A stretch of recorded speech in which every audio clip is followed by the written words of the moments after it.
Good. And we're live. Okay. Hello, how are you?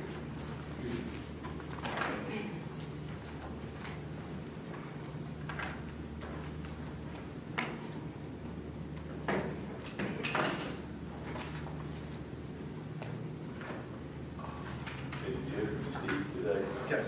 Nothing coming. Yeah, he well, so Rick's got it for Jersey as well. It's not a lot, it's maybe 5 or 6 days. I checked him with Will, Williams out there. Oh, good.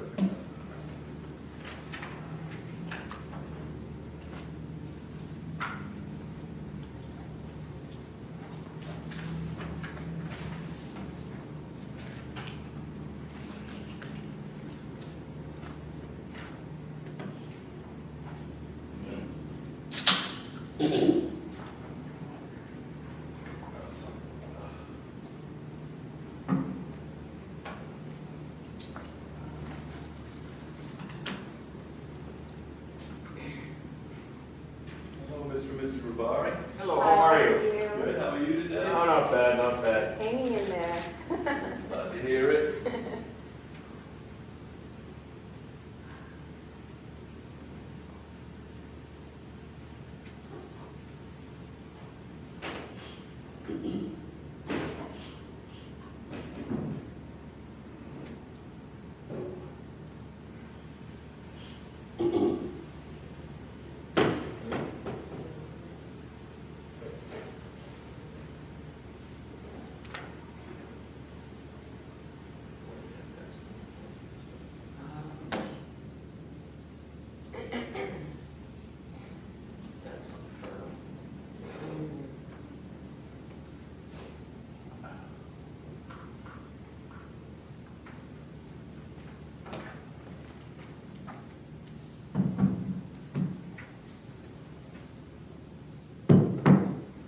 Kristen will be here about 7:30. She's over in East Goshen.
Do you like the milky haze out there with the wildfires? Is that crazy? Yeah, that's crazy. I saw someone say something about being slicky, and I went on the news. They're talking about it's from the Oregon and fires in Canada. It's crazy. Where are we getting Out here. Looks a little smoky. Yeah, a little hazy. That's what it's from. I didn't even notice. I've been outside much.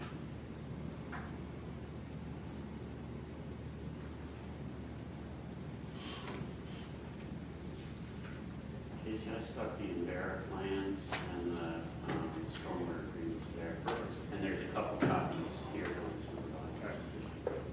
Yeah, we'll get those signed tonight.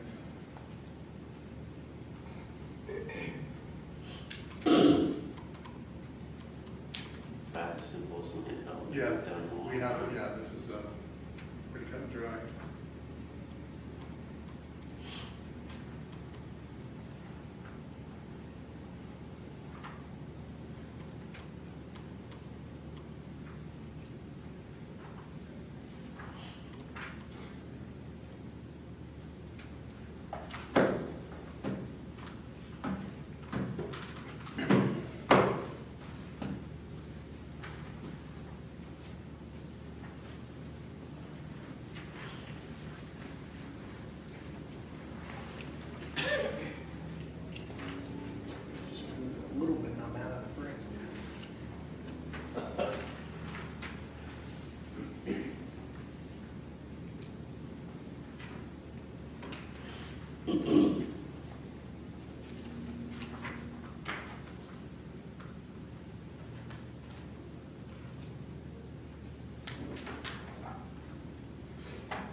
presentation by Williams, that's gonna be the PowerPoint, right? Yes, that's the first one, correct. It's the power purchase agreement.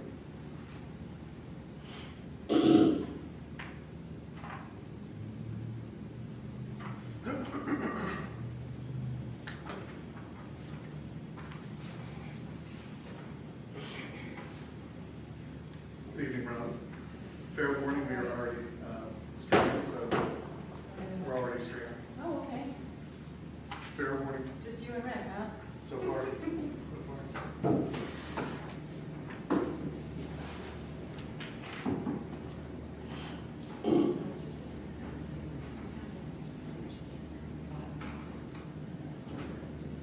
Yeah.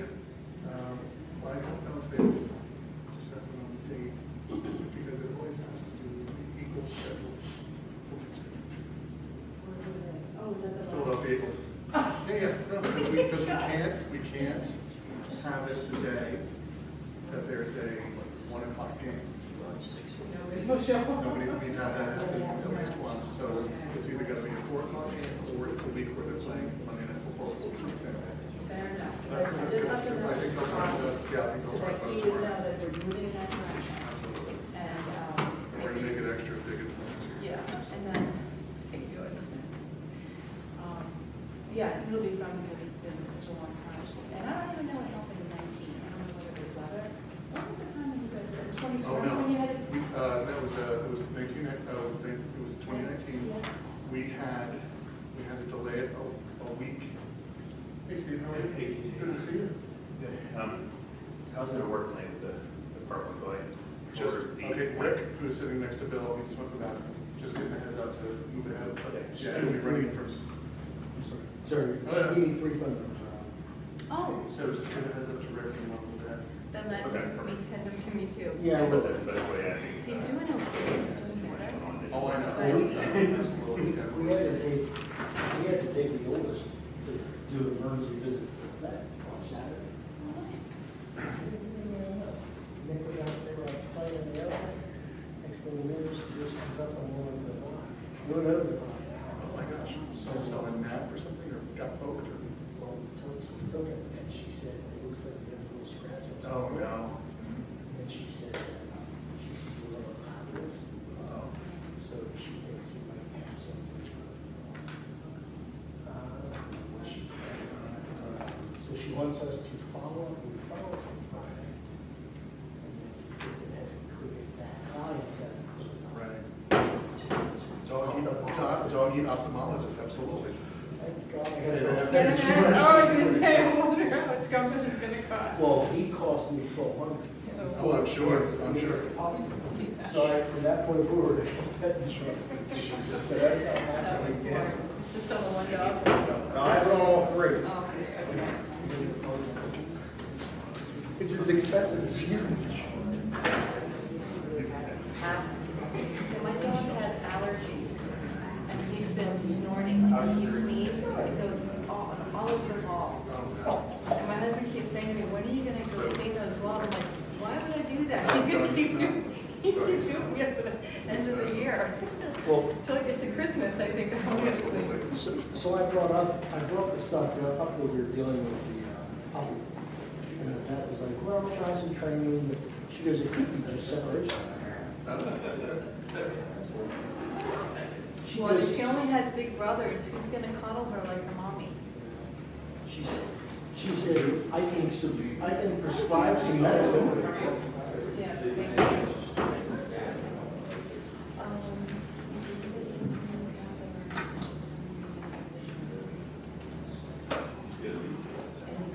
I talked to her, yes, Liz, because I don't know what is going into. So, I have this decision.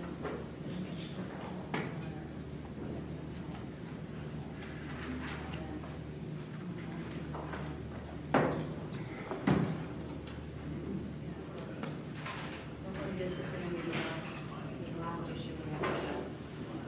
That's really been too much. Good to see you. Stress on her. Yes, sir.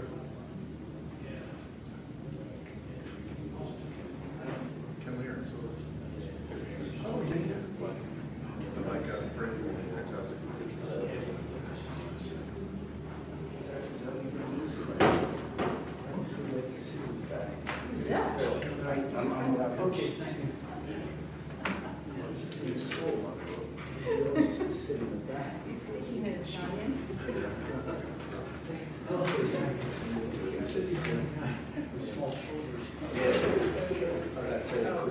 Is the four-legged or two-legged? Just was okay. How are you? Yes. See, Yeah. I'm good. it's just, it's up, right? Yeah.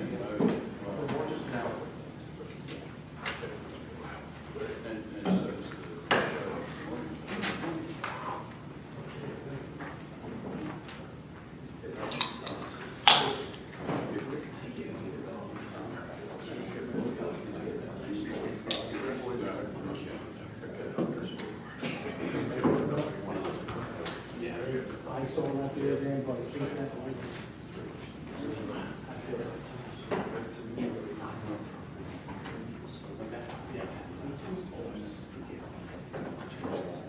Okay, so you want the power, correct?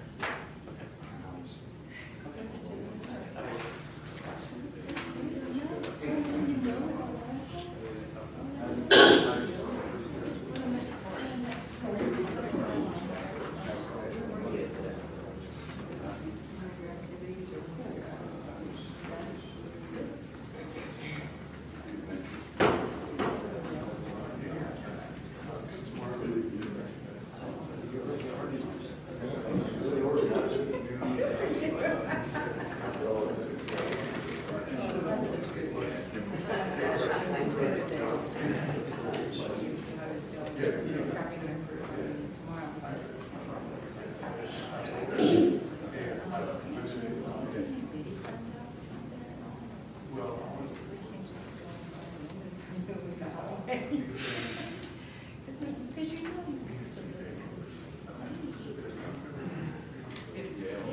and so, you know, early on, my dad's best friend was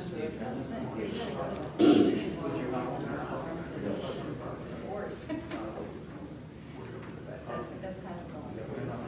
These things go fast.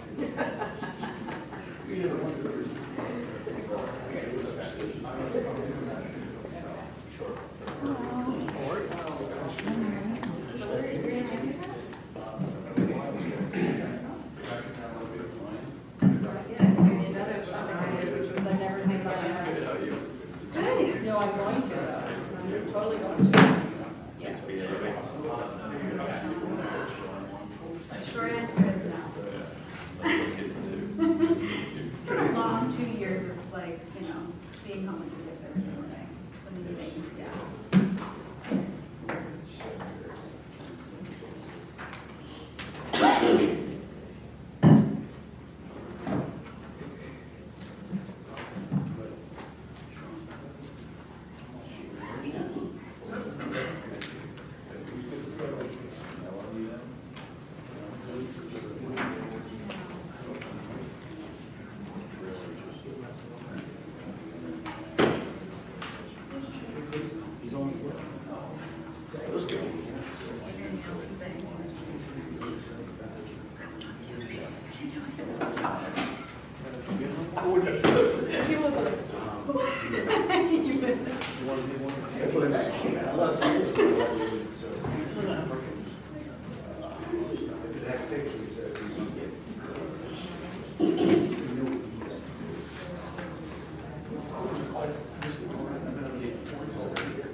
It's absolutely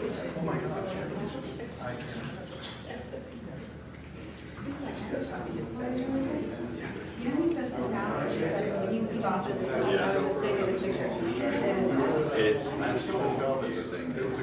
It's great.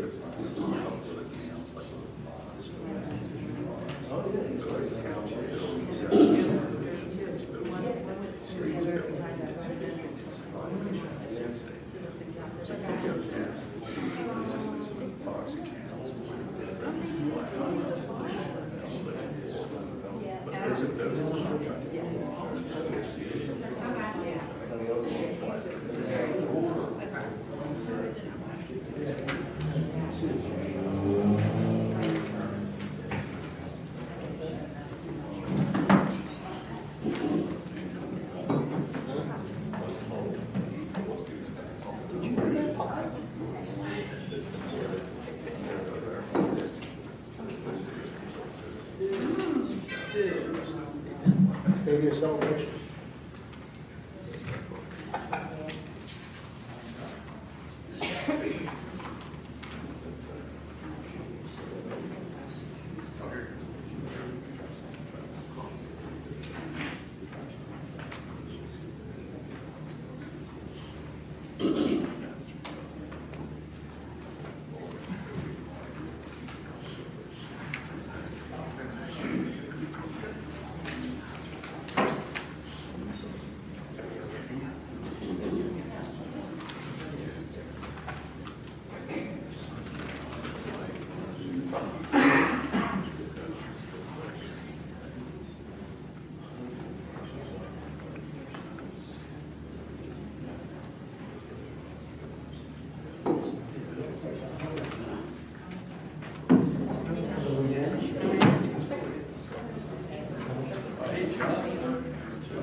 Hello, you. Really good job.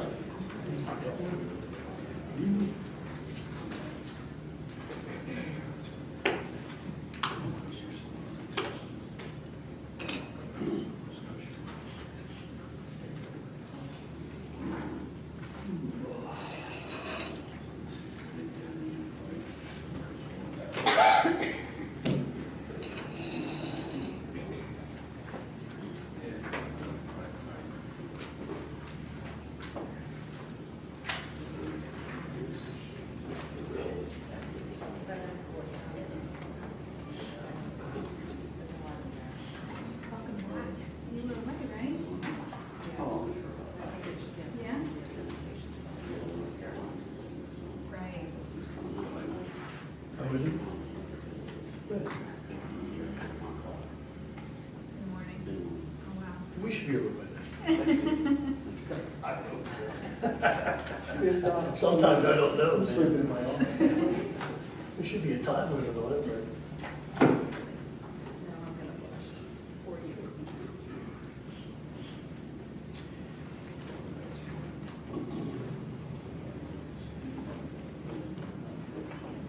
Sean, Kristen's gonna be about 20 minutes late. She's doing ordinance inspection.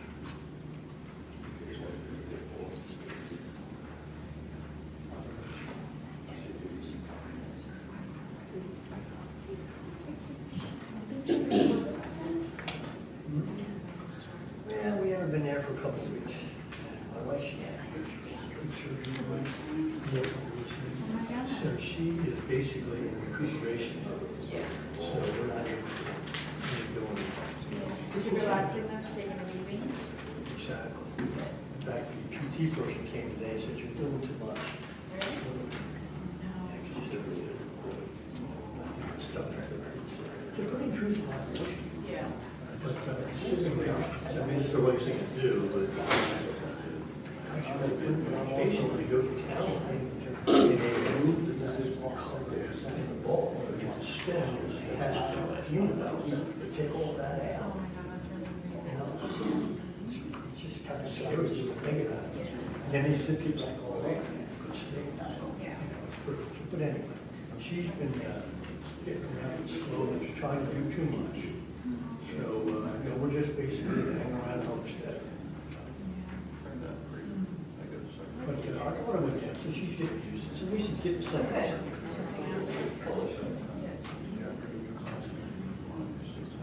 Probably not replaced that sure will happen. It seems to come up not to use it. That's my long-term goal.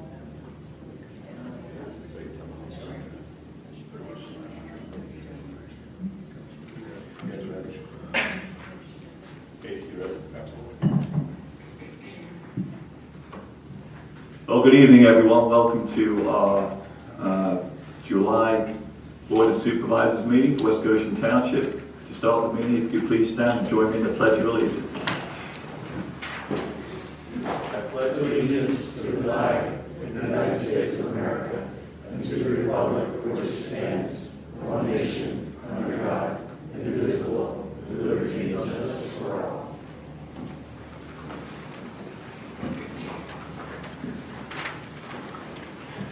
Okay, thank you.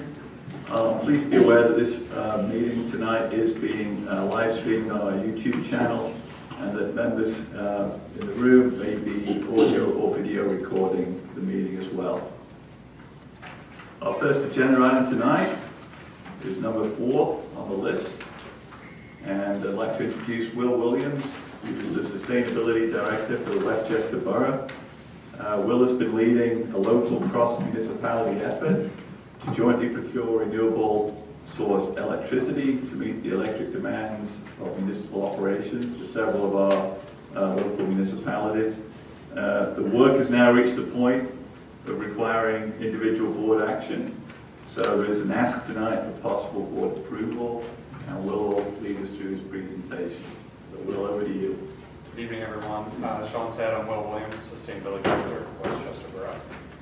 Here tonight, not so much in my official capacity, but as a member of the advisory group to the Clean Energy Transition Planning Project, which, if you recall, started, I guess, late 2018, early 2019, what seems like ancient history now. And Rick, if you go to the next slide, you'll also recall West Goshen was one of 6 townships and boroughs that participated in this. We all funded an energy transition plan by the Cadmus group out of Boston. And we got that plan about 3-4 weeks before lockdowns last year. So I'm proud to say since then, the work has continued. We continue to meet as an advisory group and work on certain strategies identified in the Cadmus study. And I'm here tonight to talk about what the study identified was the most feasible and impactful local government strategy in the entire plan. For West Goshen, what we're talking about, I'm using data from your EAC here, but would equate to an 83% reduction in operational carbon footprint for the township. And also, one of the takeaways from the plan was, at the end of the day, this is local government. I think it really hit home to a lot of us in that project that local government is limited. The big policies come from state and federal governments. The best we can do as a local government is get our own house in order, lead the way, and tell our story. So with that in mind, go ahead to the next slide there. I want to start by recapping, refreshing everyone's memory on how all of the municipalities currently buy energy. The state was deregulated, our energy market was deregulated in 2008, I believe, which means you can choose a third-party energy supplier at home or at your business, place of business. Typically, we sign those contracts. They're 2 or 3 year contracts. We all get a fixed price when we sign those contracts. There's no additional transaction. We're basically replacing a component of our PICO bill. We continue to get our PICO bill. We pay our PICO bill. PICO will always provide our power. But at the end of the day, we can control who we buy energy from and what we buy energy from. So the upside is we have multiple years. We have a fixed price. There's no additional transaction. It's really easy on the accounting folks. The downside is we don't know what we're buying our energy from, but we know it's probably equivalent to the grid in terms of pollution that comes from it. And we don't know what facility is generating that power. So it is a little bit more complex than that when we're talking about a third-party energy supply contract, but within energy supply, there's actually about a dozen components. Only one of them, at the very top of that list, is energy. The rest are related to the way energy is traded and delivered. A lot of those other components there are dictated by law or dictated by regulations placed on PICO and utilities like PICO. Next slide. So a power purchase agreement is a little bit different in that it's an underlying long-term commitment for the energy component of the energy supply contract. And yet again, I'll say it is a little bit more complicated than that because what we learned in this process is energy is a very complicated business. We looked at this a bunch of different ways. Philadelphia made headlines about a year ago for a power purchase agreement. Philadelphia, SEPTA, University of Pennsylvania, a number of large universities, they have options that we don't. They're wholesale energy buyers. They work directly with PJM, our regional grid operator, to buy energy almost in real time. It's a little simpler than that, but we looked at emulating that model and found out we would have to create an energy authority. We would have to fund that energy authority with seizable assets in case we signed on to a wholesale power agreement and defaulted on the contract. And so we went really far down these different paths. And luckily, working with Constellation, who they're sort of the Coca-Cola of energy procurement. All of the 6 municipalities in the COG are current Constellation customers and have been for years. That's not an accident. They have most of the market share in this region. The Constellations of the world, the third-party energy suppliers, they know what we're after. We want to make more meaningful use of our energy purchases. And so they've created on-bill products that fulfill those needs and have made it as similar to the third-party supply contracts in interest of putting more renewable energy on the grid. So again, a power purchase agreement, we still have our energy supply contract, but a power purchase agreement is typically a 15-year agreement that says for those 15 years, even though you're going to continue to renew your energy supply contract every few years, for the 15-year term of that agreement, essentially your energy is all coming from this specific new, clean, local energy generation facility. So again, 2 to 3 year supply contract, fixed price, very important for budgeting. At the borough, we're already working on our budget. We know how important fixed prices are. On-bill transaction, again, not ruffling any feathers in accounting, but we're getting clean energy from a known project and a new project. Back to the next slide.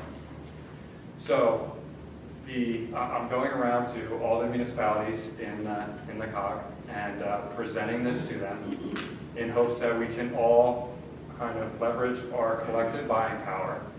And whereas now some of us are going out on our own, some of us are going, we go through the Pennsylvania Municipal League with maybe 30 or 40 other municipalities to buy energy at the same time. We're basically trying to do the same thing, but execute a power purchase agreement at the same time. And the action item for your consideration is to authorize the township manager to execute a 15-year power purchase agreement and an initial 3-year energy supply contract starting in 2024 in conjunction with the rest of us with a supply cost equal to or less than X per megawatt hour, which we'll talk about next.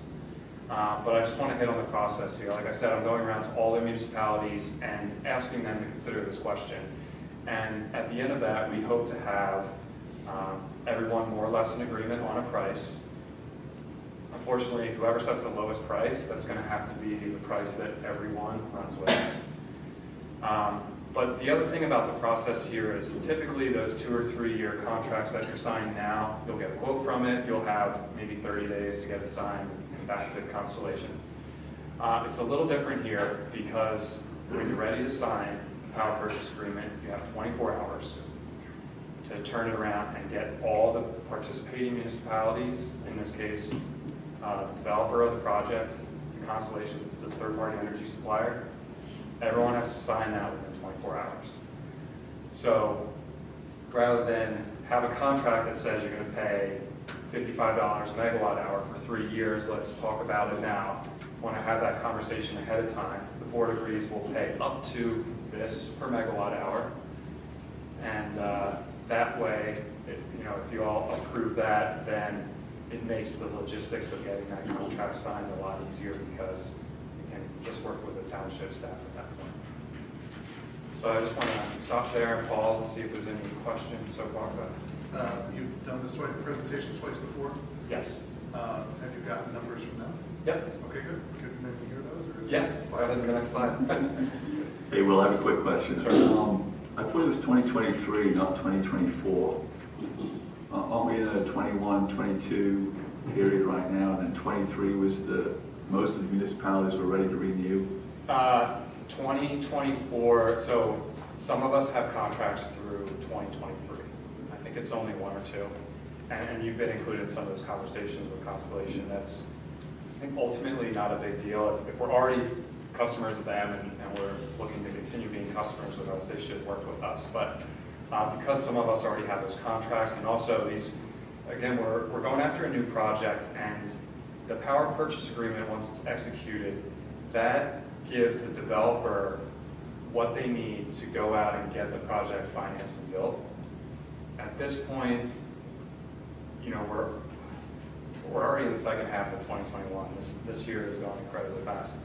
But, you know, if we were, even today, if we were to all sign something, a project wouldn't be ready and online and connected to the grid by 2023. So I think at this point, it's best we shoot for 2024. Thanks. So this is... I have some questions. Yeah. First of all, you mentioned a 2 to 3 year contract, but then a 15-year agreement. What are the distinctions between having a contract and having an agreement? Well, it's an interesting question. I've noticed that Constellation doesn't use the word contract with power purchase agreement. They work in conjunction with each other, and they do not duplicate each other. The contract is the price. The power purchase agreement sets an underlying price for that energy component that rolls up with all those other things into your energy contract. So is there a cost per megawatt hour associated with the 15-year agreement? Yes. Yes. As well as the contract? Yes. Rita, could you get back 2 or 3 slides and this will explain a little bit better. If you go back to the slide that shows the Pico energy bill with the PPAs, there you go. So Will, if you don't mind. Yeah. So the PPA is going to be the fixed price from the, in this case, a solar developer. And let's say it's $35 per megawatt hour. Constellation has to manage to supply 24/7 to this township with all those other factors taken into account. So they have to buy brown energy when the sun isn't shining. They have to provide whatever's required from a regulation perspective that can change over 15 years. So those costs will change. But that underlying PPA price is fixed for the 15 years. So let's say tonight we agreed on a $51 per megawatt hour. The underlying PPA that the solar developer gets from Constellation might be $35. And the rest of it is Constellation's cost to manage all those other components on that table there. In 2 or 3 years' time, Constellation will have the right to adjust that cost because those factors will change. The solar PPA won't change.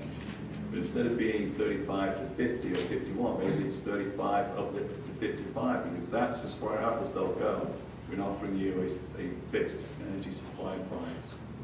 So we're locking ourselves into a 15 years at $51. Let's say if that's the... Not 51, whatever they have. Right, understood, whatever it is. Yeah. But we're locking that in for a 15-year period. Yeah. Not like we have a chance to renew that every expiration of the contract every 3 years. So we're locking ourselves in for a 15-year time span. All right, that's the first question I have. The second question I have is, we're talking about 6 municipalities joining together here for the PPA to give more leverage for the buying power, which hopefully could bring down the price per megawatt hour. What would be the consequence for any one of those or more of those municipalities to drop out of this agreement? Prior to signing or after? Well, after.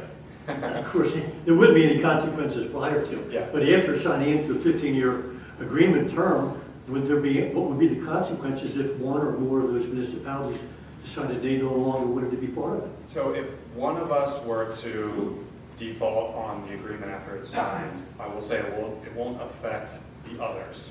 Even though we're doing this collectively, at the end of the day, we're all going to have our own contracts. So, you know, there's no concern about what others do affecting those that stay in. In terms of beforehand, and that's a question I've gotten at every presentation, what happens if one of the municipalities doesn't want to continue? You know, in this group of 6, there are 3, maybe 4 larger entities, 2 smaller entities. We could do it probably without one of the larger entities or both of the smaller entities. But Constellation's made it clear to us that even the 6 of us working together, in the grand scheme of energy, we're pretty small. I think our study found that local government accounts for 2% of energy use in the municipality. So we're buying into a much larger project with 1, 2, maybe a dozen other partners. You know, it could be, this is big amongst corporations. Google and Facebook, they're all doing this. You know, we might take 10% of an enormous project, and you know, one of the larger municipalities might account for 2 or 3% of it. So Constellation's made it clear that, you know, they're willing to work with us. They've never done this with a group of local municipalities working together like this. They've done it with large single municipalities, companies with many small campuses that are the same entity, but never with a group of small local governments. So they're willing to work with us and bring in smaller project partners than they're typically looking for, because we all agree that this is really cool and there's value to them and us.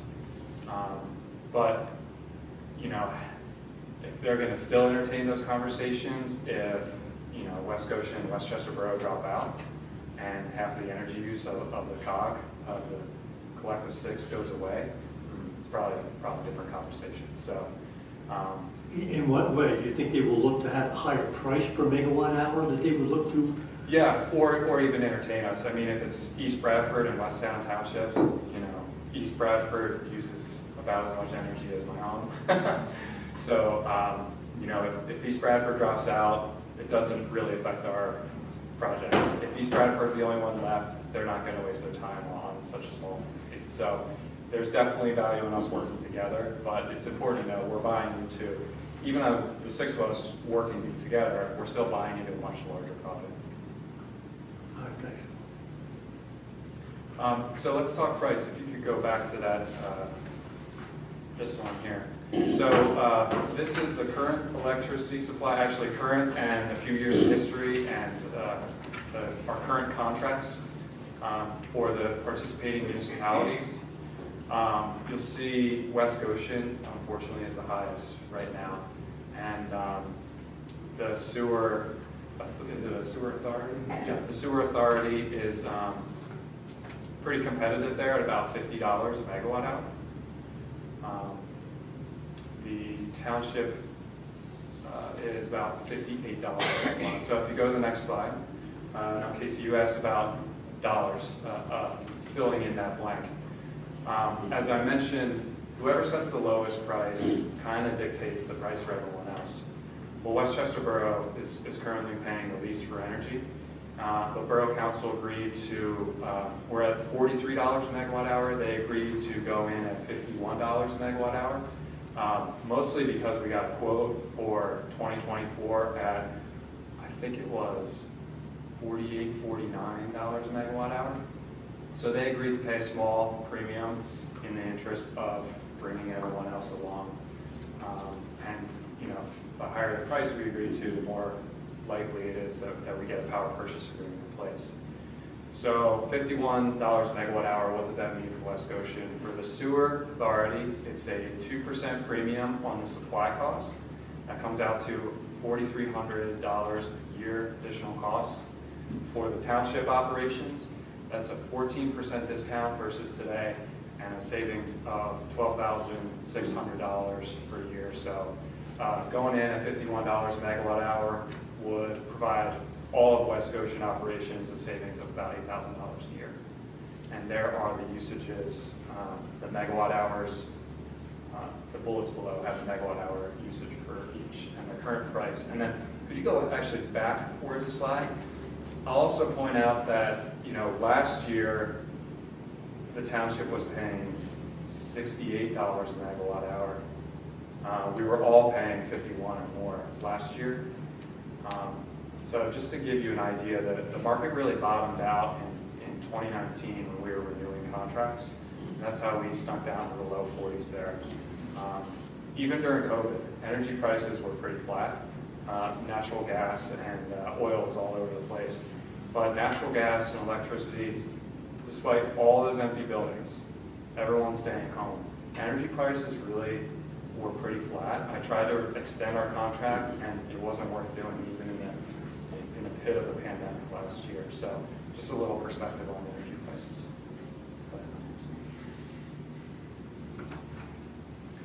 So a couple things we've already done and next steps. We've already had, there are 2 contracts which I sent over along with my slides, or not contracts. One was a terms and conditions. One was basically a blank power purchase agreement without the price filled in.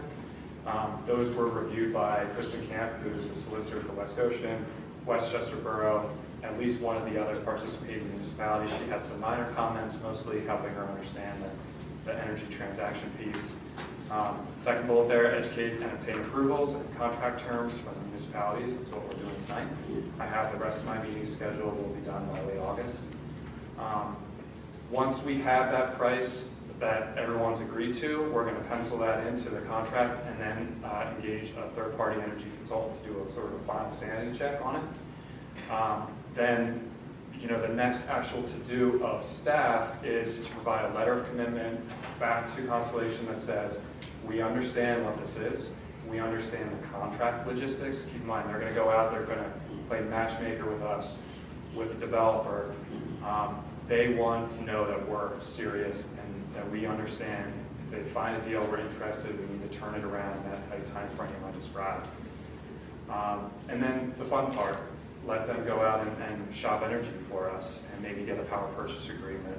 And then lastly, what I've told every group is if we fail to do so this year, we'll come back first quarter next year, might be some new faces, new staff, new elected officials. We'll make sure everyone's on the same page. We'll revisit the price and hopefully keep this going until we get something done.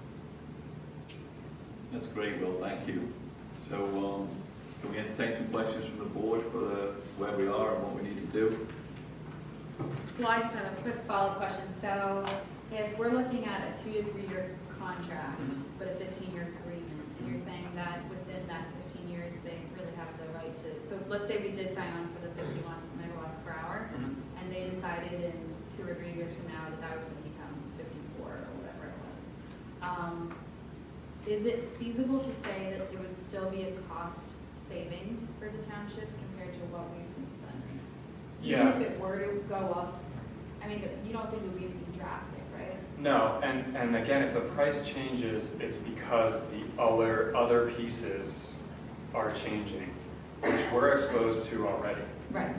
Go back to that. Which we would be paying for already. Yep. Yeah, that one. So energy costs is staying stable. Those other things are what would drive price increases or decreases over successive 3-year supply contracts within that power purchase agreement. But like I said, we're already exposed to that now. Right. When we go to sign a new contract, those are the things, well, when you don't have a power purchase agreement, you can go from 70 to 50 in 2 years, and you can go back to 70 or even higher in 2 years. But yeah, price increase would be driven by changes to those things, which we're already exposed to. I mean, the way this would be, the time would be wrong to do it now, would be if the cost of developing a new solar system continues to fall over the next 15 years dramatically. So solar development costs have dropped sort of 80% in the last decade, 15 years. They're starting to plateau out from what I've read.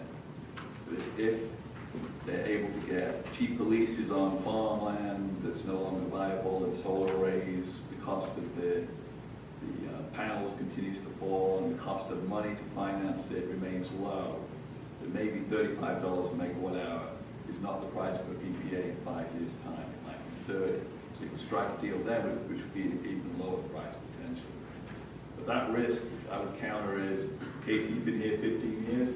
Have we ever paid a price of $50 a megawatt hour for electricity supply in 15 years? No, so if we're able to get a 50/51 now, that's the cheapest we've ever paid in this town for the last 15 years, so I just don't see it as being a local risk. I think the chance of further cost reductions are low. Like Sean said, it's plateauing. But the other thing is, I mentioned last year, all those empty commercial buildings, and the prices didn't even wiggle. That's because we're at the floor, and there's, gas and coal companies going out of business because they can't sustain further prices, or they can't sustain today's pricing. They're not recouping what they invested in the fracking boom 10 years ago, things like that. So, and for solar, wind, renewables, which are already, I think 80–85% of new generation in the past year or two has all been renewables. It only has to be a little bit cheaper than traditional energy to be built. So if gas and coal is at the floor, all they have to do is go one step beneath the floor, and then there's no reason that, like, the market won't ask for further price reductions, and I think plateau is a perfect word for it. That's It's my understanding that a lot of the solar panel production is coming from China. How is that going to affect since our relations with China are tenuous at best? yeah. I don't know. That's a really good question, and sort of beyond the scope of what we looked at. I do know that there is a lot of diversification in manufacturing because of that very reason. And we're not the only folks that don't play nice with China, and there are a lot of other manufacturers. It's my understanding that the vast majority of all solar panels are coming from China. That's true. Yeah, that's probably true. But the way I would answer you is, when we ask Constellation to go and find us a project, they've got to get a price that they're going to contract with for someone that has to go up there and probably knows the cost of that project, where they're going to build it, the financing cost that they're going to incur, because they're going to sign a contract with Constellation they have to live up to. So the risk exposure on panels and pricing and defaulting, whatever else, is between Constellation and the PPA provider. We're out of that. We've got to agree with Constellation. We're going to provide us power at $50 a megawatt hour. We want you to live up to it. It's not our problem if the developer says the cost of power is going up because we didn't hedge it. Bankruptcy could be an out. For the developer, yeah, but Constellation, we have to look at our contract and say, are they committed to us? They may have to take a loss on providing us the power at 51 if they can't source a renewable field. The other thing that's really important in terms of the equipment is warranty. Most panels are warranted for 25 to 30 years. If you're a developer, you want a warranty from a company that you trust and believe in. So 10 or 15 years down the road, if you have a couple of panels start to fail, you can pick up the phone and call XYZ company, get an answer, get a replacement. I think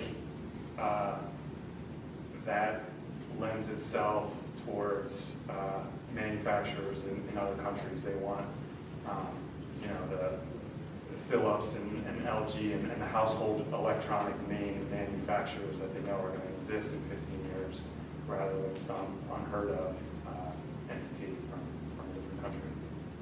Again, solar and wind are at the whims of Mother Nature. How do you compensate for that? As I understand, the only really dependable source of non-polluting energy is the tidal situation. So I mentioned the buying energy is very complicated. Creating, putting it on the grid.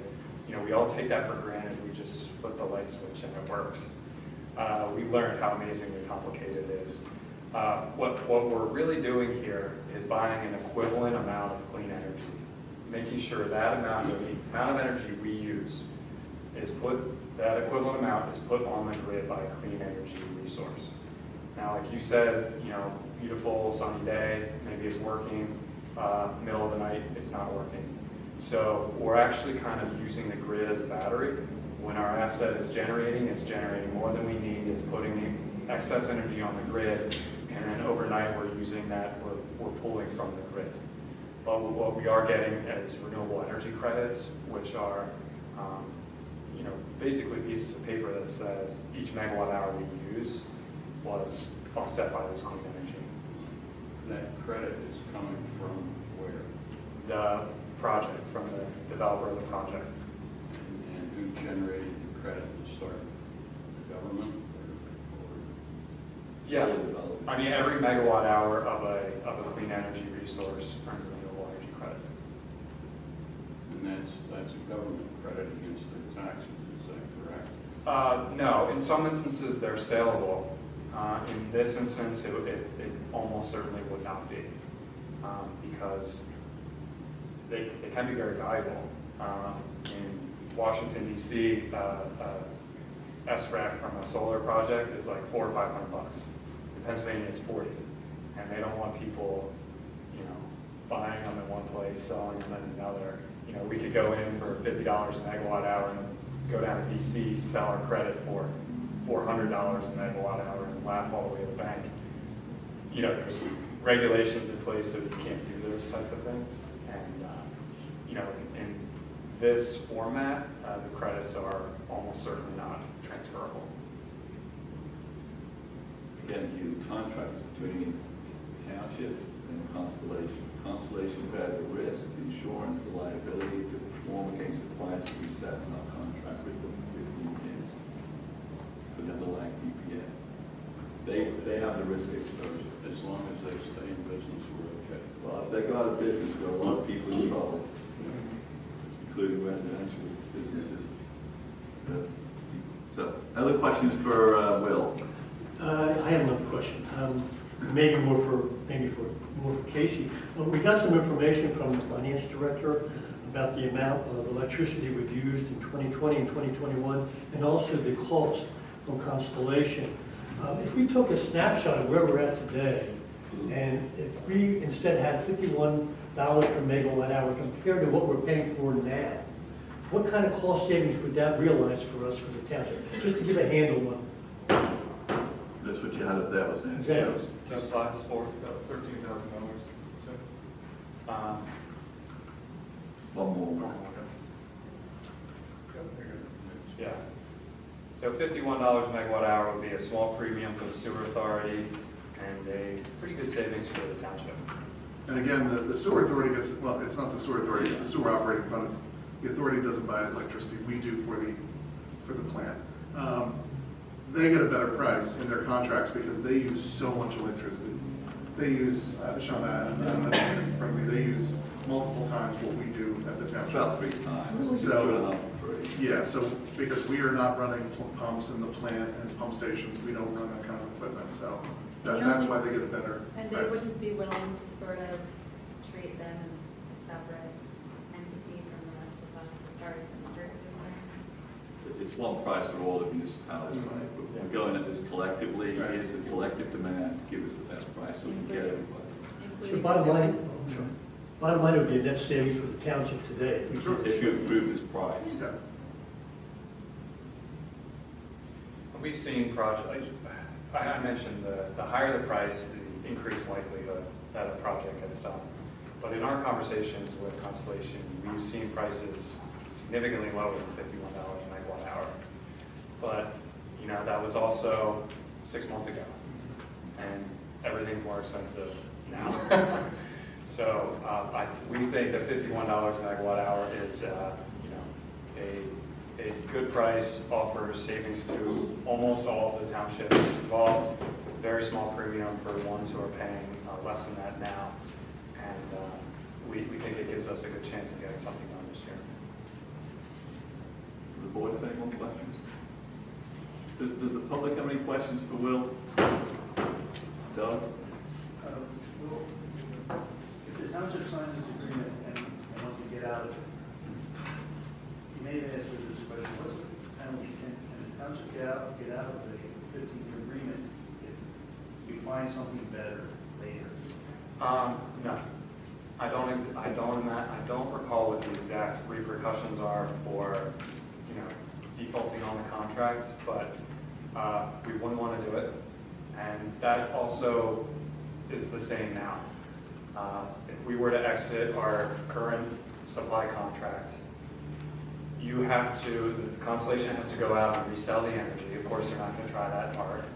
And you have to pay the difference between what they promised it to us, 3 years ago when we signed the contract versus today.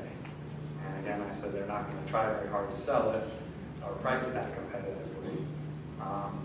If the borough defaulted on our current supply contract, we would have to pay probably $80,000 or $100,000 a year to Constellation currently under our current contract. So, it's a good question. I don't recall how much it's different, but suffice to say we wouldn't want to do it, and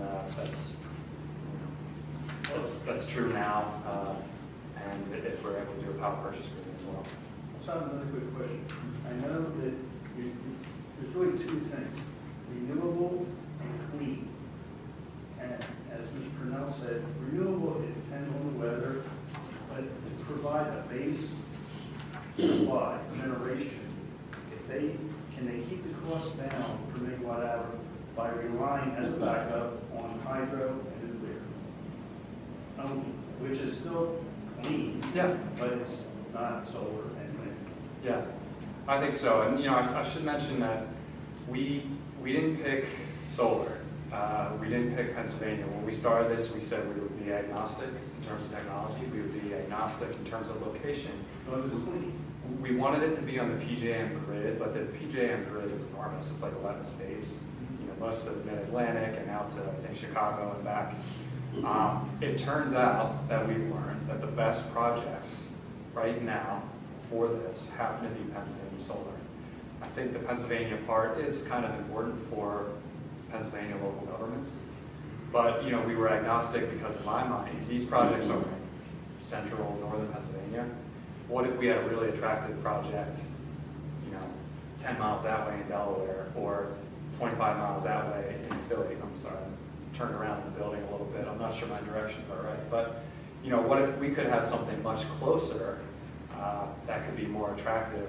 But it turns out with all the rules and regulations and the different markets, Pennsylvania solar is just the place to be right now.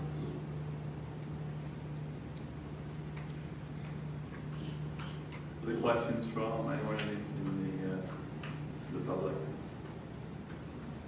Okay, so board, we have a suggestion or a request and ask tonight to authorize the township manager, Casey, to be in a position to execute a 15-year purchase power agreement with an initial energy supply contract with a price not to exceed $51 a megawatt hour. Is anyone willing to make that motion? I'm willing to make the motion. I'll second. Who wants it? Beat you to it. A motion and a second. So is there any further board questions or comments? Is there any final public questions or comments? Okay, let's take the vote. All in favor, please say aye. Aye. Any opposed? No opposed? Okay. Yeah.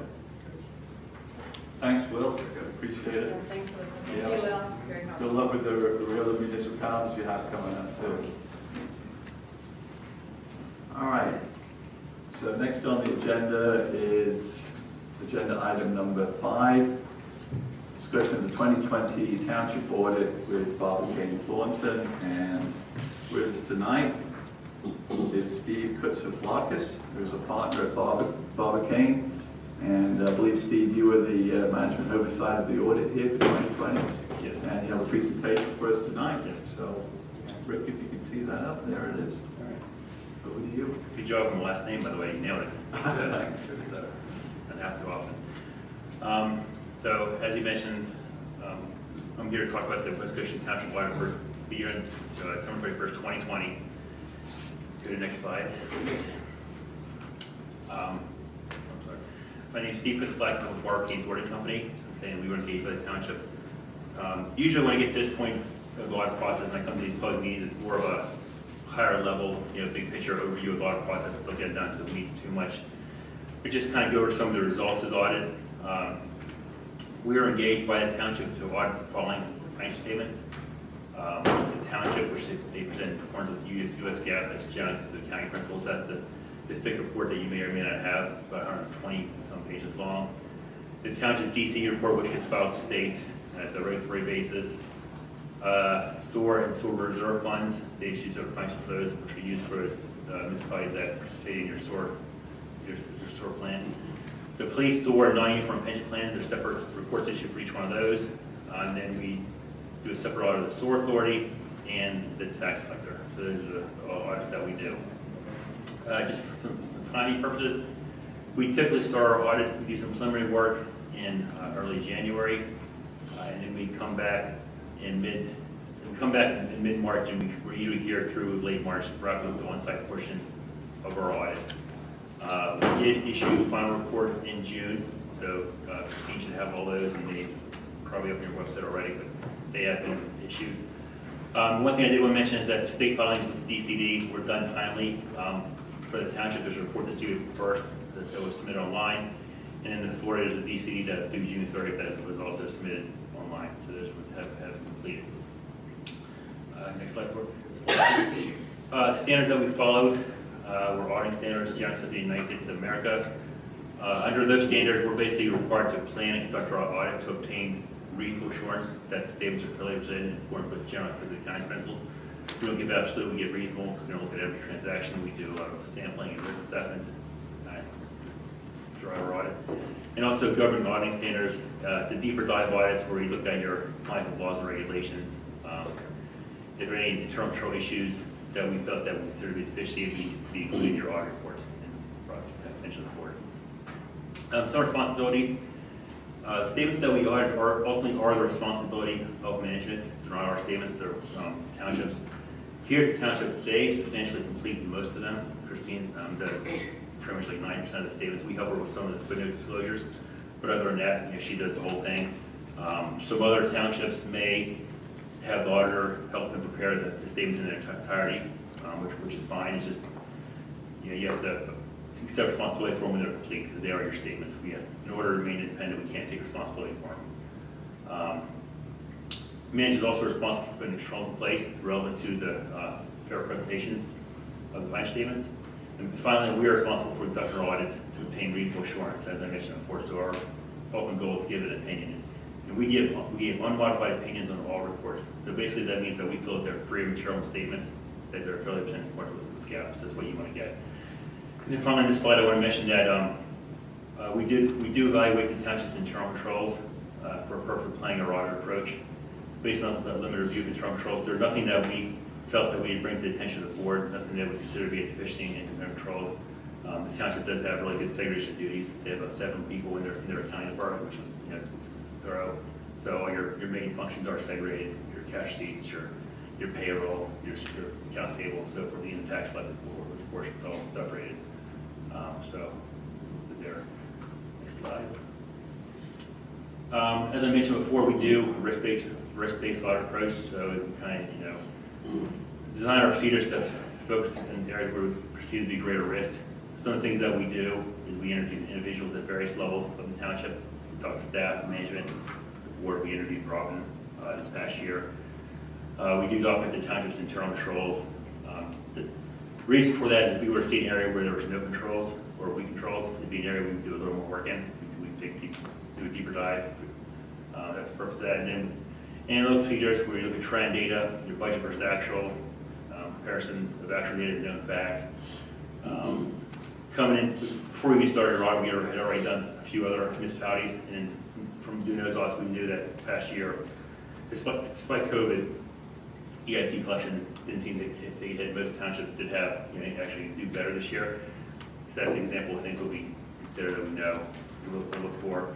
We review minutes, contracts, agreements, and then finally, the last one point, there's standard procedures. That's where we look at invoices. We send confirmations to third parties to verify your bank balances, your loan balances, revenue sources, and so forth. Next slide. Just some fund balance results, and these are, again, this is pages 27 and 29 of the big packet report. It shows the fund balances of your general fund, your capital reserve fund, and your remaining other funds.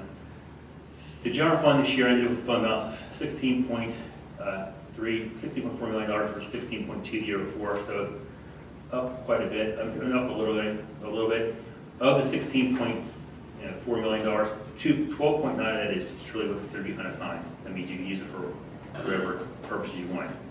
Including that $16 million number, there's a piece that's set aside for OPEB. It's shown in your statement is committed to that purpose. So that's why you're seeing $16 million in fund balance.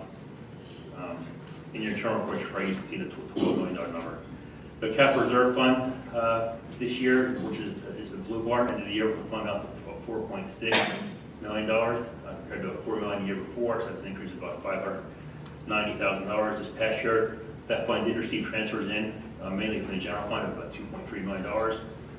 So that and your investment earnings outpaced the capital outlay from that fund this year. So that's why there was an increase. And then your other little governmental funds, which are like your highway aid and your zoning hearing and so forth, had an ending fund balance of $983,000. Next slide. Just some budget results. This is pages 31 and 32 of that report. This year, your revenues came in better than what you had budgeted by $681,000. The lines that had the most significant increases or did better than what you budgeted were in the areas of real estate transfer taxes, your income taxes, and your billing permits. Your expenditures were about $1.3 million under budget. A lot of that has to do with COVID, limiting activities. The general fund did make the planned budget transfer of $2.2 million to your capital reserve fund. And the budget that was passed had planned the use of fund balance of about 1.8, and your actual results showed an increase of about $154,000. So I did better than we had anticipated.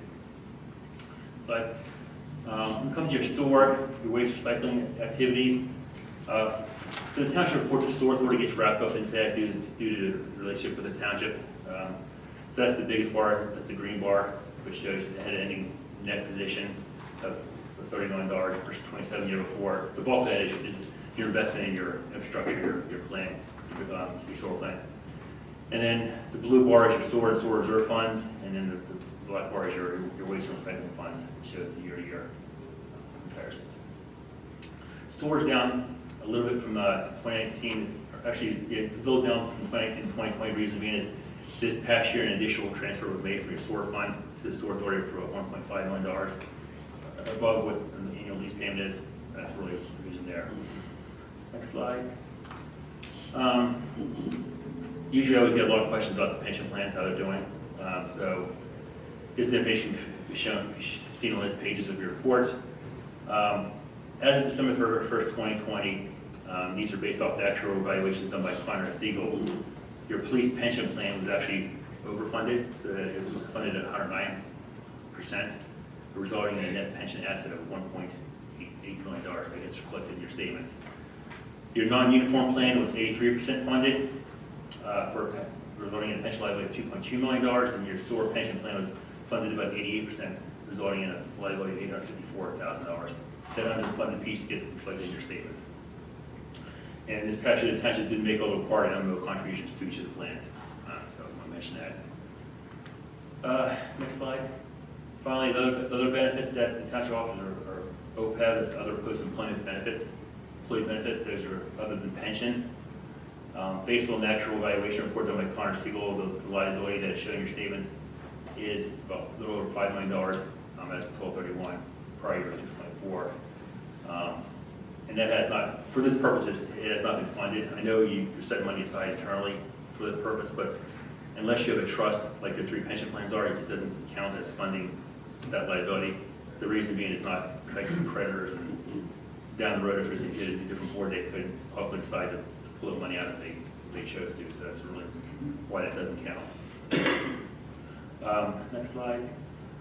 Just some required communications. During our audit process, we didn't have any disagreements with management or difficulties during the audit process. This year we were on site more so than more so than the prior year, probably half the time. We did a few waived entries. Anytime we come across a difference where we propose an entry to management, they decide to waive it because it's not material.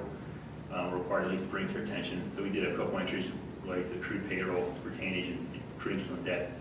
Not material, but we're required to vote, or trivial level, we're required to tell you about it. There were no material audit entries proposed in an audit that Christine posted. We did go with cooperation from everybody we dealt with. And then prior to the report going final, we did issue drafts of each one to management for the review. Here, the review typically goes pretty quick because, as I mentioned before, Christine does prepare a lot of statements already, so she's seen the numbers. So it's not a lengthy process there. And then finally, my last slide. So when I mentioned, so I'm hearing this through the grapevine that some of these townships are getting some federal money. So just keep in mind that when you receive federal money and you spend more than $750,000 in one fiscal year, that triggers what's called a single audit. In accordance with the Office of Management Budget Uniform Grant Guidance, it's a separate audit. It gets separately reported, so you see an additional report next year. The basis of the single audit is a compliance audit, so their auditors would review compliance with your federal regulations and also the internal controls you have in place to make sure that you are compliant with federal regulations.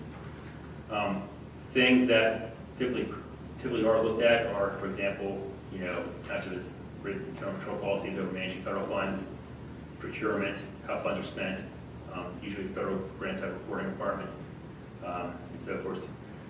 And the procedures that we do is dictated by the Office of Management Budget. They issue what they call compliance supplements that have the procedures that they want us to apply for each entity that receives federal dollars. So that really drives what we look at.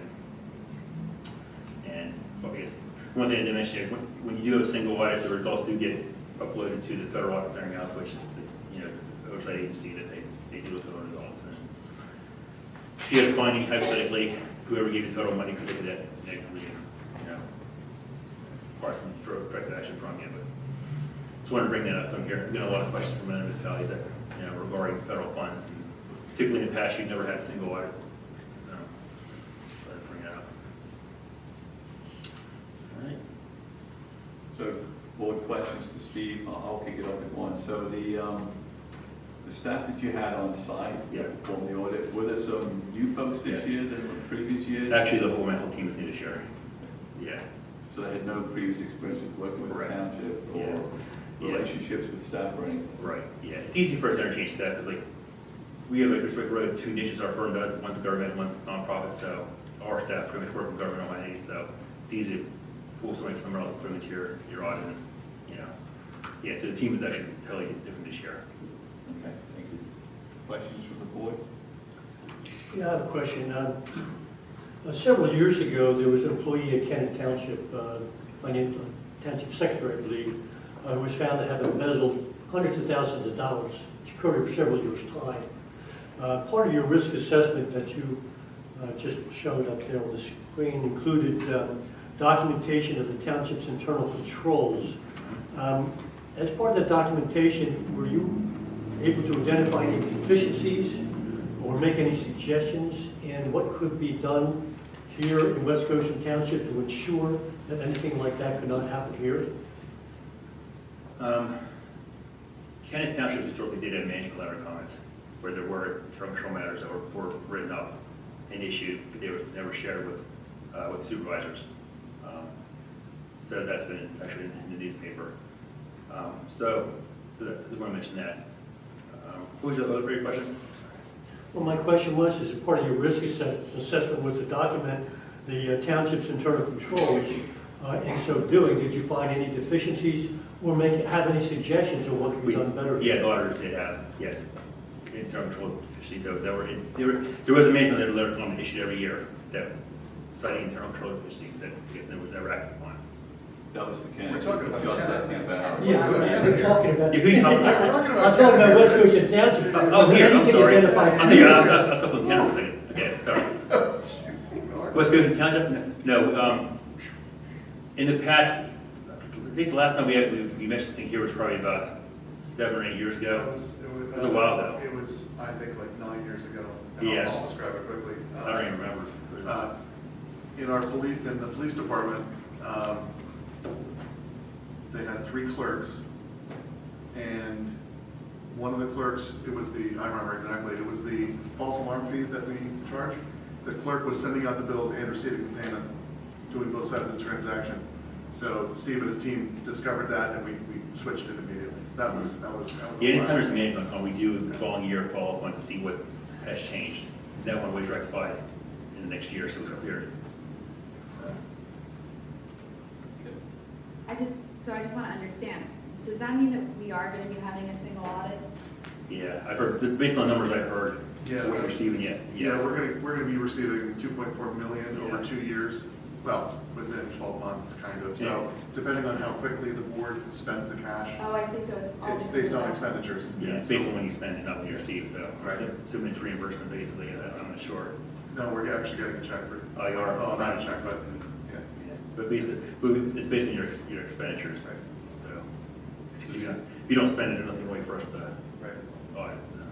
So Steve, what, that separate audit that's listed as a single audit Mhm. to complete federal compliance regulations, what's that gonna cost us? Is that $20,000 audit? No, Is no, it no, no. $50,000 audit? Is it $5,000? It's one program, usually anywhere from like $3,000 to $5,000. Thank you. Yeah, you'd have one.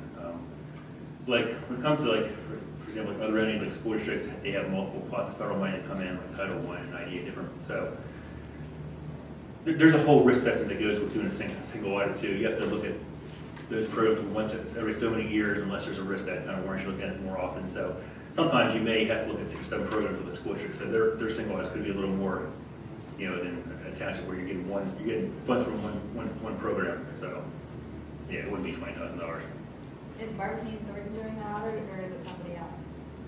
Well, That'll be up to the board. it'd be 2021. Right. Yeah, Right. before we spend the money. Right, okay. Yeah.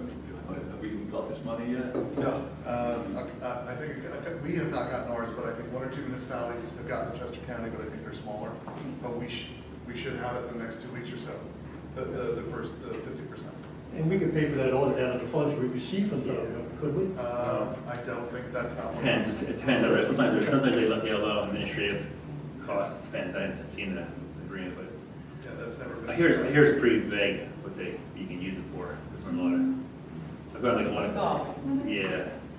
I feel like they're pushing the money out before the regs are really in place. At least that's that with the school district earlier too. Any other questions for Steve? Are there any public questions for Steve on the audit? I just want to say thanks to Christine and your staff for this year's audit. I know this was you're a little short-staffed, down a person, and you were able to work through it and have a good audit outcome. And so congratulations on working through it. We appreciate it. Thank you, Steve. Sure. Thank you.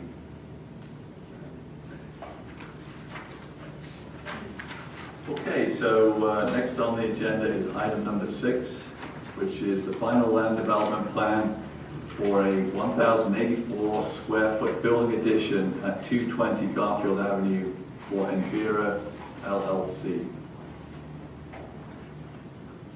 Rick? Okay, this is actually a pretty simple little land development plan. It's located on Garfield Avenue, right here at the intersection of Lincoln Avenue. This is an existing building, an existing building here. And what they're doing is they're adding 2 little storage buildings right here, and increasing their underground stormwater management facility in here. The buildings are going to be used, solely for storage, no additional personnel. So there's very little impact on parking or anything else. They actually have future parking already defined in the plan, and they're proposing to decrease that by 9 spaces shown with the X's, because none of the anticipated future parking has been needed. The future parking has not actually been built. It will only be built if they have need for it. It was determined by the township. So we have no objection to removing those 9 spaces at this point. And that's it. That's the scope of the project. Thanks, Rick. Any questions from the board for Rick?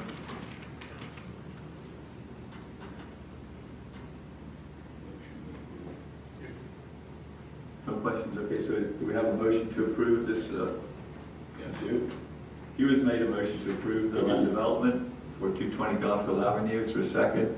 I'll second. Thank you, John. Last chance for the board to ask any questions.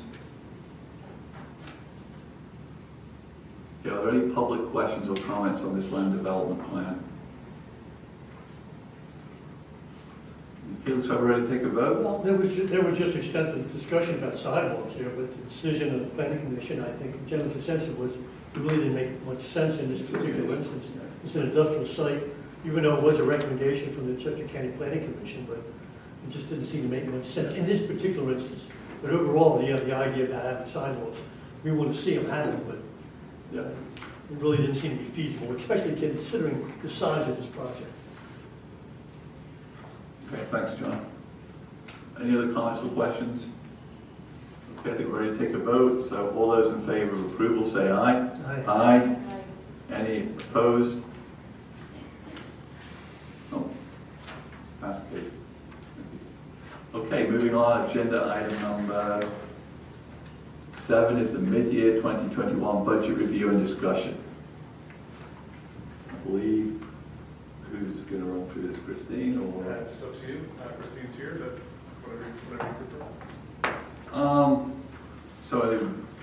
Let's just see where we are in terms of the board questions. Maybe Christine, if you're just available, if there's questions to answer them at the microphone if we need you. So Christine had prepared a summary with where we are with revenues versus budget and expenses versus budget for the general fund. We didn't go into detail on the other funds, the sewer fund or the trash, the waste and recycling fund or the capital reserve fund. She also provided an explanation against those variances against budget of any significance. Do the board have any questions or comments about the mid-year budget position? Couple of things that I noted. Let's get your mic. Yeah, got it. A couple of things I noted. The building and plumbing permits were way up. Is that, maybe Bill can answer this, was that due to the pent-up demand because of the COVID situation? Is that? I would say it's a twofold. We are over double our permit numbers for 2020. 2021 compared to 2019 and 2020. And effective January 1st, I amended with Casey and Derek the fee schedule where we increased our fees for building permits to actually mirror some of our surrounding neighbors' fees. So we weren't charging a lot for the longest time. So it's both an increase in fee and an increase in activity? Yes. And I would say the Woodlands. The Woodlands at Greystone is driving a lot of this. That is our biggest. Across the board, earned income, transfer taxes, and building permits. Do you have another question here? You said a couple. No, that's it for right now. Okay. Any other questions from the board? Are there any questions from members of the public? Tina? I have one. On the stormwater professional services, it says that it has been delayed. Do we have any time frame when we're going to be working in the field again to continue that operation? I would ask for the Army Corps of Engineers, right? Yeah, the answer is no, we don't. When they decide to come back in the office and go back out in the field, then we can continue. And until they do that, we are powerless to encourage them to do so. Yeah, they're still working from home with the federal government, so we don't expect to see them this year probably. And they're certainly not going to do a road trip up here to West Goshen doing work that's for Baltimore, so it's not going to happen. Because they would send a number of employees to do that study, so that's not going to happen. That did make me think though, Rick, about, I know we were able to get the information that they'd already gathered from them, correct? Mm-hmm. So are HRG already reviewing that information, or are we sitting on it at this time? Yeah, I'm still wrangling with HRG on their, they're still holding a little firm on their price, so I've still got to beat them up on their price a little bit. So the two things with HRG, one was their evaluation of that the video, et cetera, about our current condition of the stormwater system, Right. for them to do an evaluation of where the priorities were for fixing it. Right. And the second piece was they were also going to assist us with understanding stormwater management and potential fee requirement to execute our stormwater management operations and our projects. So is it one bid, right, one price they're trying to give you right now? They're trying to now combine into a single price for us, since we're so far into this. So I will get on the horn with Okay. Adrian, absolutely. Yeah, we should try to move that along because, you know, we do need that work done this year, so because it'll impact our budgeting process. So we do need to kind of engage with them at the appropriate cost, of course. One additional comment. Go ahead, Hugh. One additional comment is that our net deficit, projected deficit at least, is substantially reduced. We anticipate that that's going to continue to be reduced. Christine, is the projection here on the net deficit change, that was put on an annual, that was based on the full year, right? That was That not. was based on where we'll be at the end of the year, yeah. Is that your question, or are you asking about future years? Well, but right now is good. Thanks, Hugh. Are there any other questions from the public about the mid-year budget review? Okay, thanks, Christine, for pulling this together. Good job, and very clear as to where we are. And as Hugh said, it looks good at this point. Thank you. Okay, moving on, agenda item number 8 is a discussion and possible approval of the 2022 through 2026 trash and recycling contract. Casey. Yeah, we came to the end of our 3-year plus 2 one-year extensions for our trash recycling contract with Republic. The previous one was JP Mascaro before that. The bids were received on June 24th. We received 2 bids. Republic Services, our current contractor, and JP Mascaro jumped back in with a bid. And what I would just like to do is maybe read my memo for the record. It just kind of gives an overview. Okay, so we went up to bid, and state law actually changed in the middle of our contract. So now it's only one single 5-year contract at a time. There are no 1-year extensions. It's just a single 5-year. So this is the 2022 through 2026 bid. So in our bid documents, we went to mandatory side-loading automatic collection with this last contract. Our experience with the previous contractor before Republic was not so good, where we had, it's the old style of 2 guys hanging off the back of the truck. We had incidents of fighting, trash all over the place, and it just was not a reasonable way to pick up our trash for West Goshen. So we mandated the side-loading trash for both trash and recycling.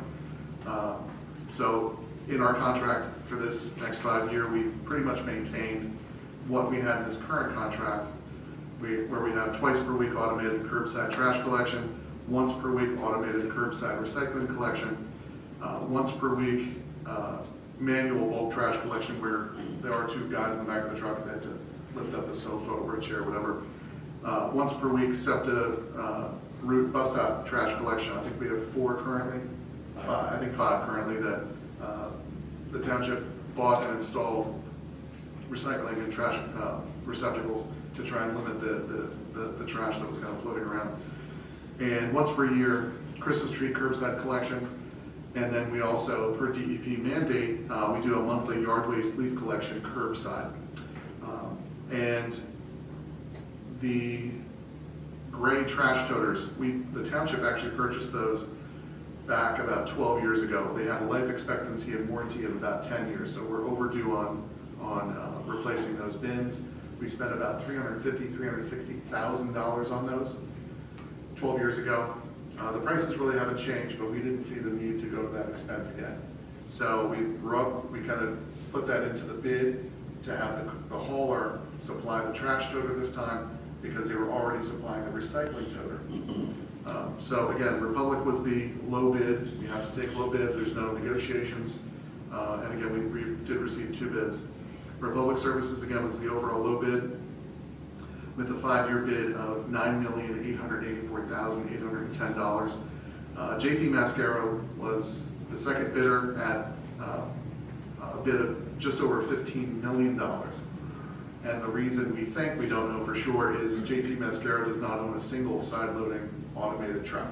So they would have to purchase many trucks to service us, and that's the reason for the high bid, because they just don't have the equipment to service us with our population, number of stops, et cetera. So I did a breakdown of each year's price, including 2020 and 2021. Of course, this is the last year. In 2020, the annual contract price was $1.665 million. 2021 was $1.714 million. And then for the new bid starting in 2022, the new contract was about an 8.55% increase for the first year of the new contract over 2021 for $1,861,000. And then for the 4 remaining years, it's a 3% per year annual increase, $1.917 million for 2023, $1.975 million for 2024, $2.034 million for 2025, and $2.095 million for 2026. Staff and I have gone through the bid documents repeatedly and the results, and at this time we're recommending approval for Republic Services for the next 5 years. Thanks, Casey. Sure. Questions for Casey from the board? The big jump, the 8.5% roughly in 2022. Yep. Did they explain why the major increase like that? Is that because of the increase in the number of units that we're picking up for? For example, Greystone's in here now. We only have maybe 75 new homes in Greystone that we're picking up for, and remember the age-restricted portion is private. They are supplying the 6,500 new trash toters. So that is a lot of the cost. That's where the 8.5% increase is. Do we really need those? Mine's still in pretty good shape. Yours is, but most are. We replace, Dave? We're constantly replacing lids, wheels. And they're out of warranty. Things are wearing out. Gotta get some duct tape. It's a constant. And the bottoms are starting to fail as well, just from use over 12 years. And they're, again, out of warranty at 10, so we're replacing lots and lots of parts and replacing actual whole toters at this point. So it's just going to be a constant battle with fixing those. Thanks. Sure. I'll make a motion to approve the bid. Casey, I have a couple of Yeah, questions. So if they're going to replace the toters, they are responsible for picking up the old ones? Correct. They're responsible in the bid for the entire process. No, they're going to take away the old ones and recycle them? They're going to recycle the old ones. We're also going to give the option, if the resident wants, to keep it, use it for yard waste. Dave even found a really neat retrofit kit to make your trash toter into a rain barrel with about a $20 contraption to drill through and then create a rain barrel. So we will start that communication process if the board approves this, to start that communication process. Either you keep it or it's going to get recycled. It's almost 100% recyclable because it's the real heavy, high quality polypropylene.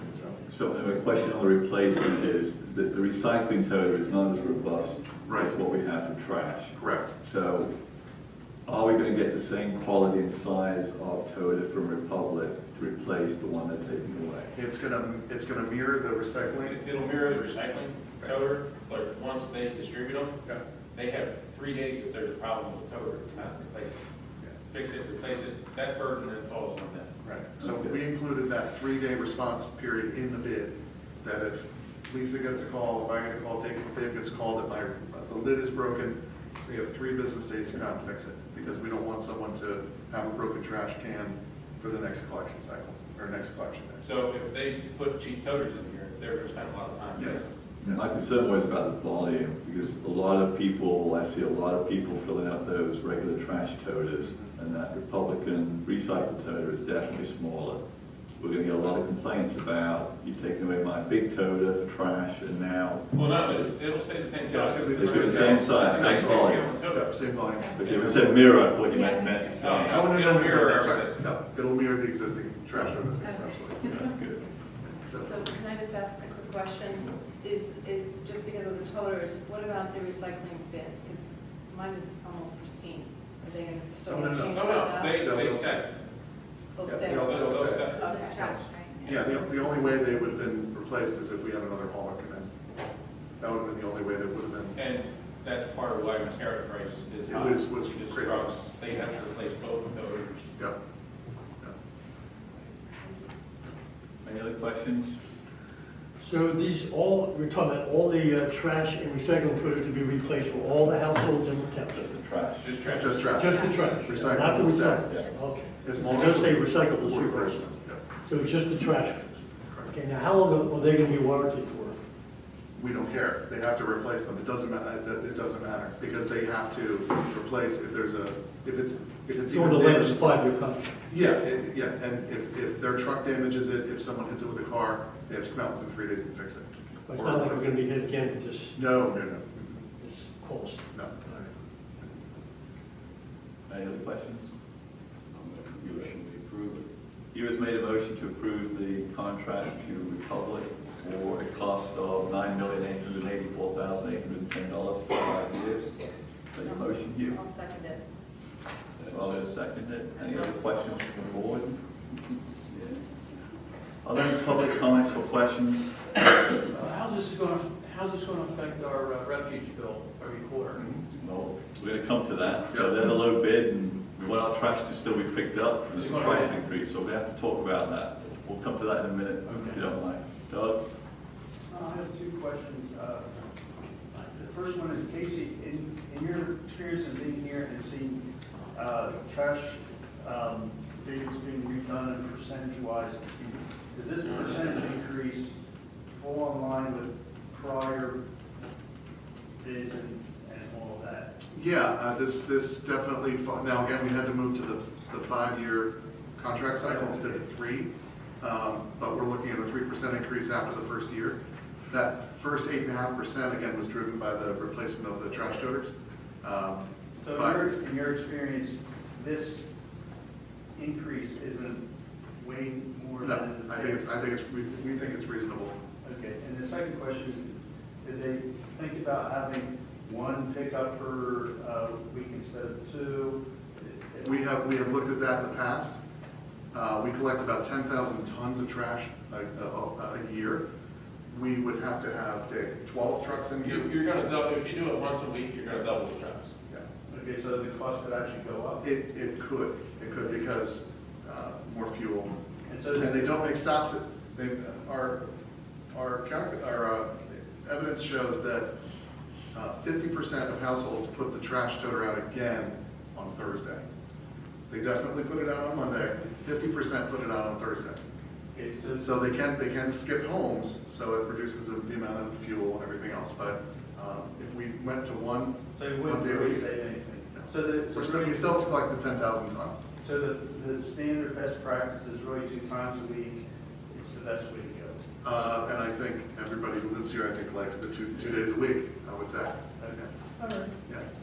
I mean, when we bid when we put out the bid document, the board reviewed it, and the service level is something we do get a lot of residents approving of. Twice a week trash pickup, recycle, full trash every week. So it's well valued. Okay. Okay, so we, My neighborhood walked across to your neighborhood, to the West Goshen side to it, so I would agree with you on that one. so we're paying to get rid of your trash? Not me, I would live, I tell you about the law, trust me.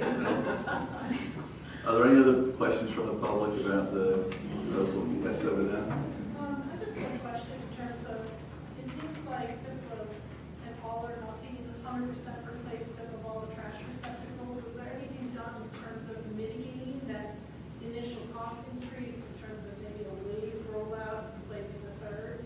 I happen to live on a street where about 9 of my neighbors put their trash out in front of my house. I would say about a third of the receptacles look like they need to be replaced, but there's plenty that are in great shape.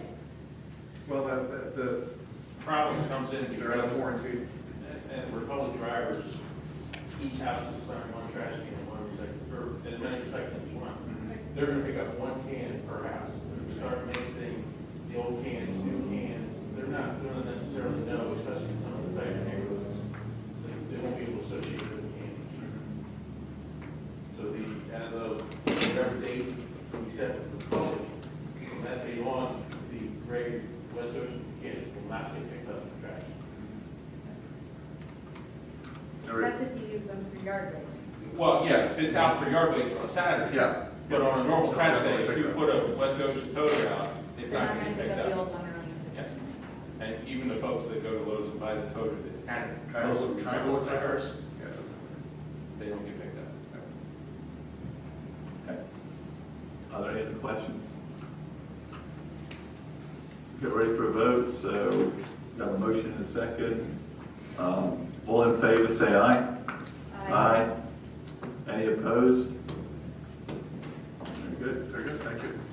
So Casey, I would actually, instead of moving on, I would like to go back to this gentleman's question around what are the implications for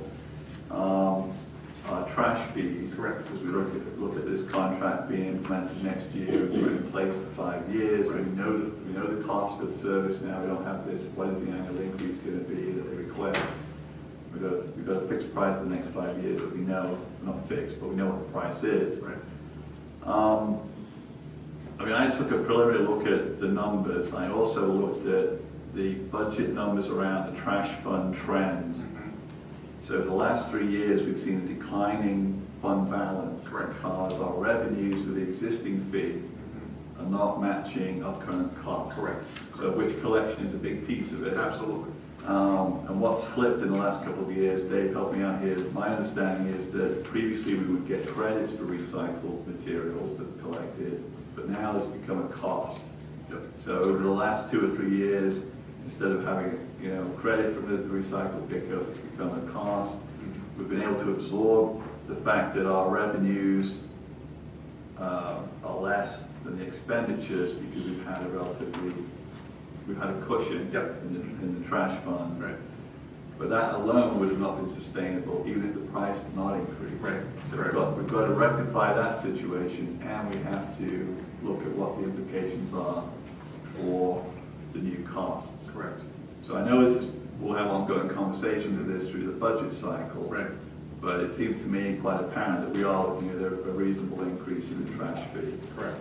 And just for people, to remind people about where we've been with the cost of trash recycling pickup, I'm just going to put the numbers you provided the board Casey, if we can find them here. Sure. I've got it. So in 1988 through 1998, the cost was $55 per quarter. In 98, it went up to $65, and that lasted 10 years through 2008. And then in 2008, it went to the current $85. So for the last 12 years, essentially, it's been $85 per quarter. I looked at that on a compound annual increase basis. It's only about 1.3%. Right. So we've had great service. Everyone's certainly been happy with Republic, if not the previous trash companies. And as I said, it looks to me like we'll have to certainly have a trash fee increase as we look at 2022, and we'll have the board review that, work with finance staff. We have a good explanation as to why. We've got specific prices for the low bid that we want to go to, and we've got explanations of why our costs have increased relative to things like credit for recycled materials anymore. Right, and we are facing additional costs. I think Lisa today said we spent $650 on mattresses not to bring up the mattress thing. We spent $650 on mattresses last month. Can't handle a mattress conversation. No, it's fine. But that's another cost that was just foisted on us by the county, within the past 2 years or so.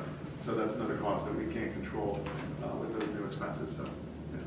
Very good. Yeah. So, does the board have any questions or comments or direction for finance as they look at this? I mean, one of the things is does the board believe that the kind of, every few years, 5 years, whatever it is, one-time increase is a better approach than an annual increase? That's I believe some municipalities might do. So, right. We do have a kind of philosophy about how to manage fees in general. 3% increase a year just in a contract would indicate that we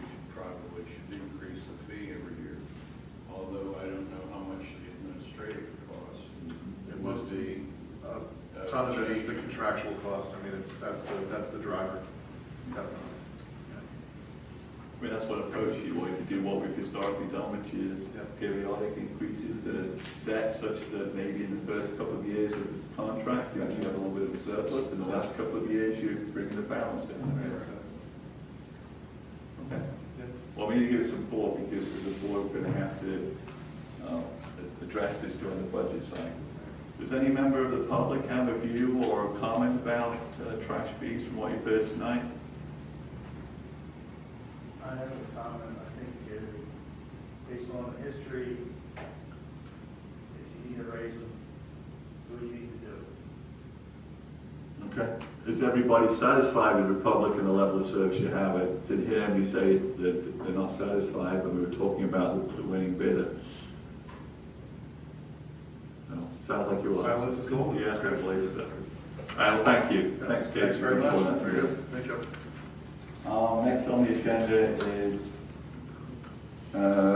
item number, I believe Casey, you want to tell us, we're going to postpone this. Yeah, we're going to table it to August 17th. Staff and I met with General Recreation, the sales rep. He's been doing work for the township for years. He did the skate park and some big improvements for us.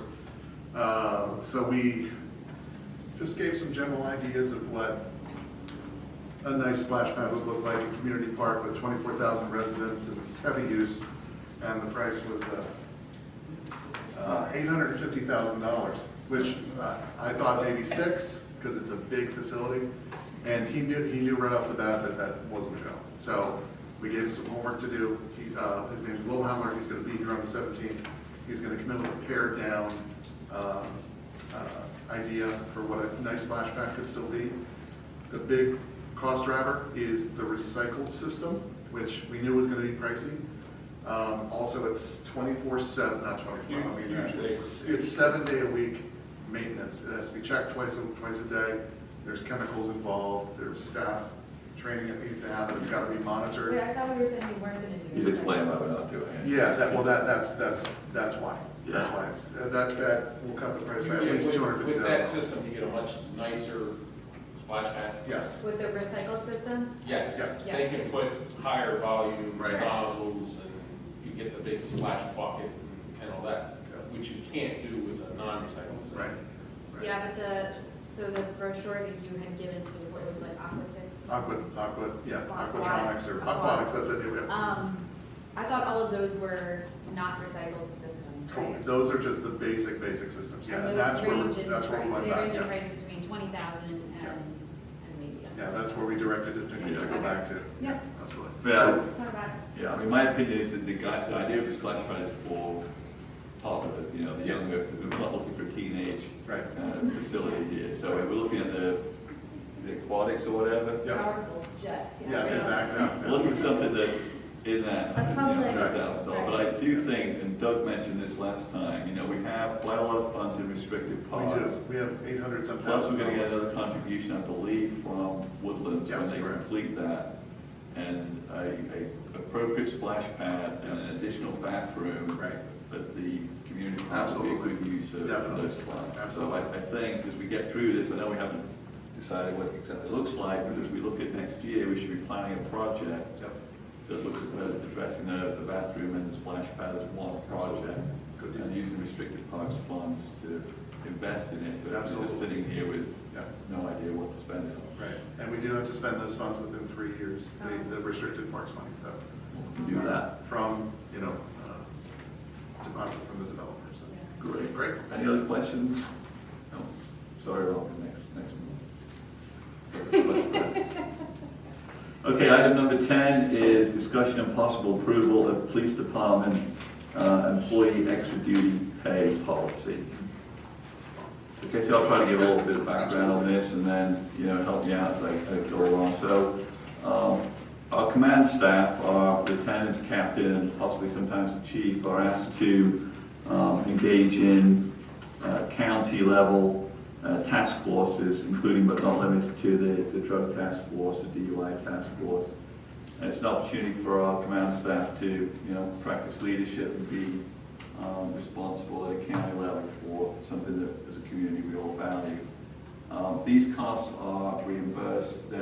These are extra duty in the sense that they're not part of their regular work activities here on behalf of the township. When they're requested to do it, they're performing this outside of their normal work hours for us, and we get compensated for their participation from the county.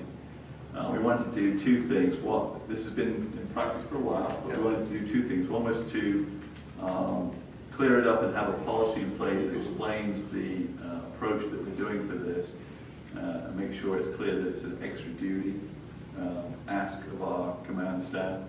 And the second thing is we wanted to be clear as to what we were asking for reimbursement from the county. And so in addition to the actual compensation paid to the officer involved with it, we're also asking for additional lift on the price that we charge to the county to cover the fringe benefits. So the things like the additional wage costs that are incurred by us paying the officer, the liability insurance, etc., would be part of this extra 32% fringe benefit charge in addition to the compensation paid. So we have a policy that was put together. Thank you, Casey, for that. And that's what's before us tonight for possible approval. Does the board have any comments or questions on what we have? I just wanted to ask a question specifically about one resident who had asked us to look into something. So I don't know whether you've already addressed it. Just making sure that being also included here. So this is not a new, this is a policy this is a practice that's been in place for many years. It's not a new practice. This payment has been paid to officers in the past, so we're not establishing anything new, which is, I believe, the answer to that question that came in. In actual fact, this is better for the township because now, in addition to the actual compensation paid to the officer participating, we're also getting an income to the township to cover those extra costs that would have been borne within our own wage, salary, compensation line. So he was made a motion to approve. Do we have a second? Second. Thank you, Ashley. Any final board comments or questions? I just want to get for the record that this policy here, this extra duty pay designation, will it jeopardize the exempt status of any of our salaried employees? It does not. Okay, so that's one of the purposes of this, Yeah. so that it would not trigger a Department of Labor audit. So this gives the township some protection here. Correct.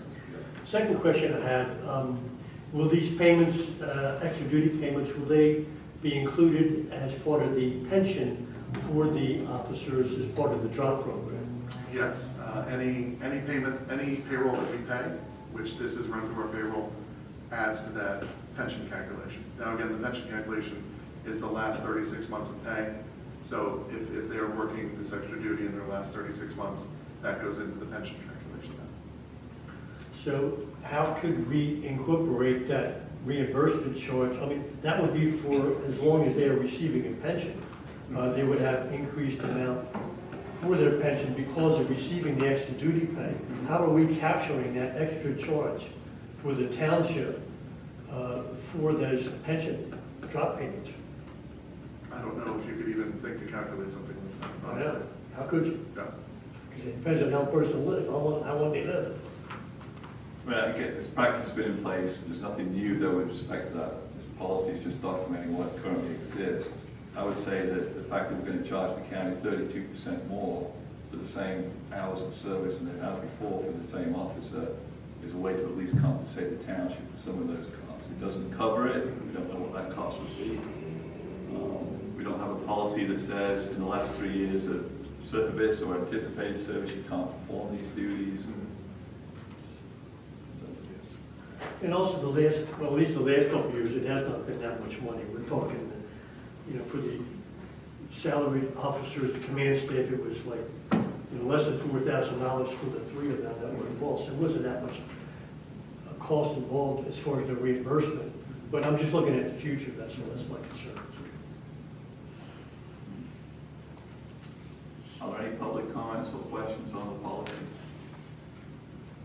Mr. Rabar, do you live in West Goshen? No, I don't. Okay. afraid you can't speak on this. It's policy specific to West Goshen. I see. Any other questions or comments? Okay, then we're ready to take a vote. Yes? Okay. All in favor say aye. Aye. Aye. Any opposed? Thank you. Thank you.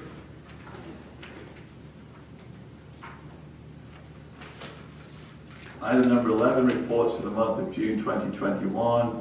Police report presented by Lieutenant Carter, not Chief Carroll, is on the agenda.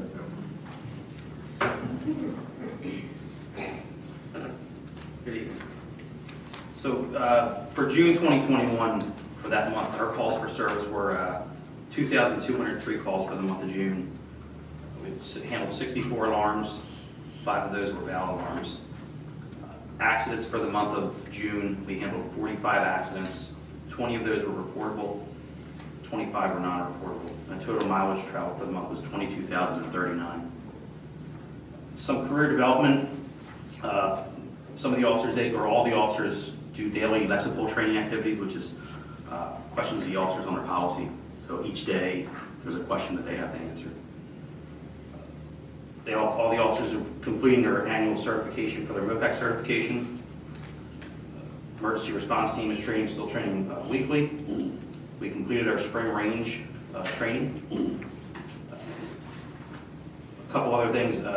We're currently doing the junior gumshoes camp, which is a camp that juvenile unit is doing right now.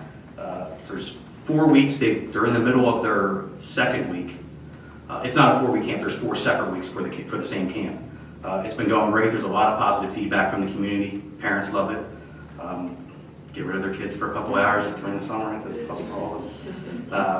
It's a crime scene class, and there's about 25 kids per class. So we're in the middle of our second one, and the first 2 weeks of August we do 2 more. And the kids really seem to enjoy it.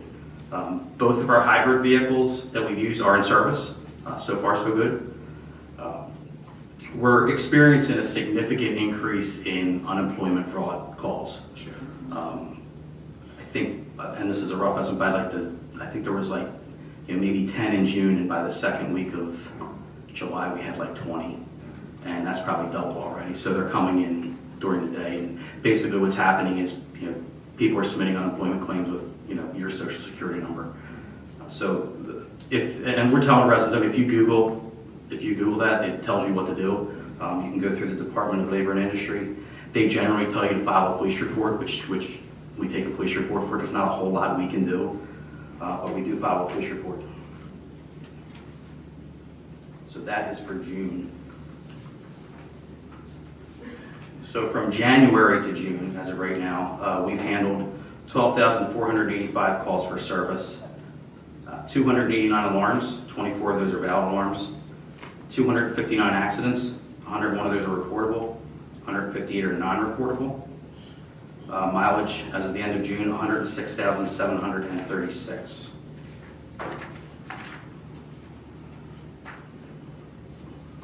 Any other questions? We have questions. I have a comment. Go ahead.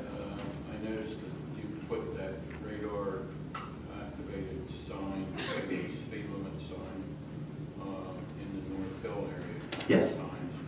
That's appreciated, and please do it some more. Thank you. All right, I'll let the traffic unit know. They're pretty good at moving it around, so I'll let them know. And he was happy with the view. Yes. Other questions, Lieutenant Carter? I have a question, Lieutenant, on the monthly alarm calls. NVOs, well, I'm telling you, I think every month they come up. And I'm sorry, which some of one? them are more prevalent than others. This one here, it looks like they had 5 calls that came out. Okay, yes. Are these valid calls? I mean, is there actually some police related activity going on that requires this response, or are they just false alarms? They're the ones in the Greystone development, I believe. Yeah, Most of those are the realtors that are in there, and they're either leaving and not hitting the keypad, or one realtor is leaving and activating the alarm, and another one's coming in and not deactivating the alarm because they didn't know such as communication breakdown.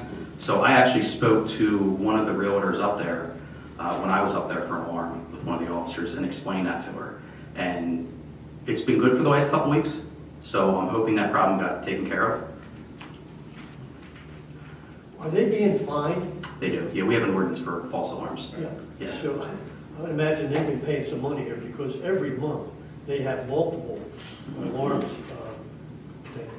The police department, you respond. Yeah, we respond. Yeah, we have to, yeah. So that means it takes a patrol officer, you have to take the time, have to go ahead and respond to these false alarms, and it's a continual issue. It is. And it's not just there, that's a problem. I mean, we try to address, a lot of businesses sometimes that happens, where their alarm is, it's either not being maintained or whatever the reason is, and we do try to address that. But yeah, they are billed for it. Well, that's where the fine comes in, to try to get them to change their behavior. Correct. And whether it be to learn how to operate the system properly or to fix the system if it's not operating in a proper fashion. Right. But, this is a continual issue here going on every month. 3, 4, 5, in this case 5 false alarms for this particular month. So it's definitely catching a lot of notice here. Yes. Other questions from the board? Are there any public questions for Lieutenant Carter? Tina? I have a question. The hospital destination information, what's the criteria for where hospital you take them to? Obviously, Chester County is the highest number, but what criteria do you use? Do you go to like Paoli, there's 50 for, Rainy One's 2. Is there a certain criteria? So that, there is, if it's a, you're talking for the ambulance? Yeah, so if it's a trauma or potential trauma, they're taking the Paoli Trauma Center. So it's up to generally the EMT or the paramedic makes that final decision. But if it's a trauma patient or a potential trauma patient, they go to Paoli because Chester County is not a trauma unit. Yeah. Are there any other questions for Lieutenant Carter? All right, thank you very much. Thank you. Okay, moving on, agenda item number 12, Board of Supervisors announcements. I'll start on my left tonight. So Robin, do you have any announcement? Yes, I do. Yep. So I would like to request of the board that we reinstate the Harvest Festival for this fall. We weren't able to participate in 2020 or in 2019, I believe. Yeah, I think it was 2019, I think it was our initial date and our rain date were both rained out. So it has been historically a great opportunity for people to come into the park, get to see friends. They get the pumpkins, the stalks. Yeah, we do hot cider. They bring all that stuff in, and so people can take it home. And it's just a nice feel-good experience for people to be reconnected, I think, after what we've been going through in the last couple of years. So I'd like to know if anyone would help support me in that initiative. Yeah, I think it's budgeted, so. Oh, is it? Yeah, Okay. pretty sure. So you just need to be, we want to do it, right? Yeah. Yeah. Okay. Do you need a motion or something like that? Or? Just give you direction. That's fine. So Parks and Rec is going to meet tomorrow, and they're going to start planning some activities that they might do to engage the residents to know more about what they do.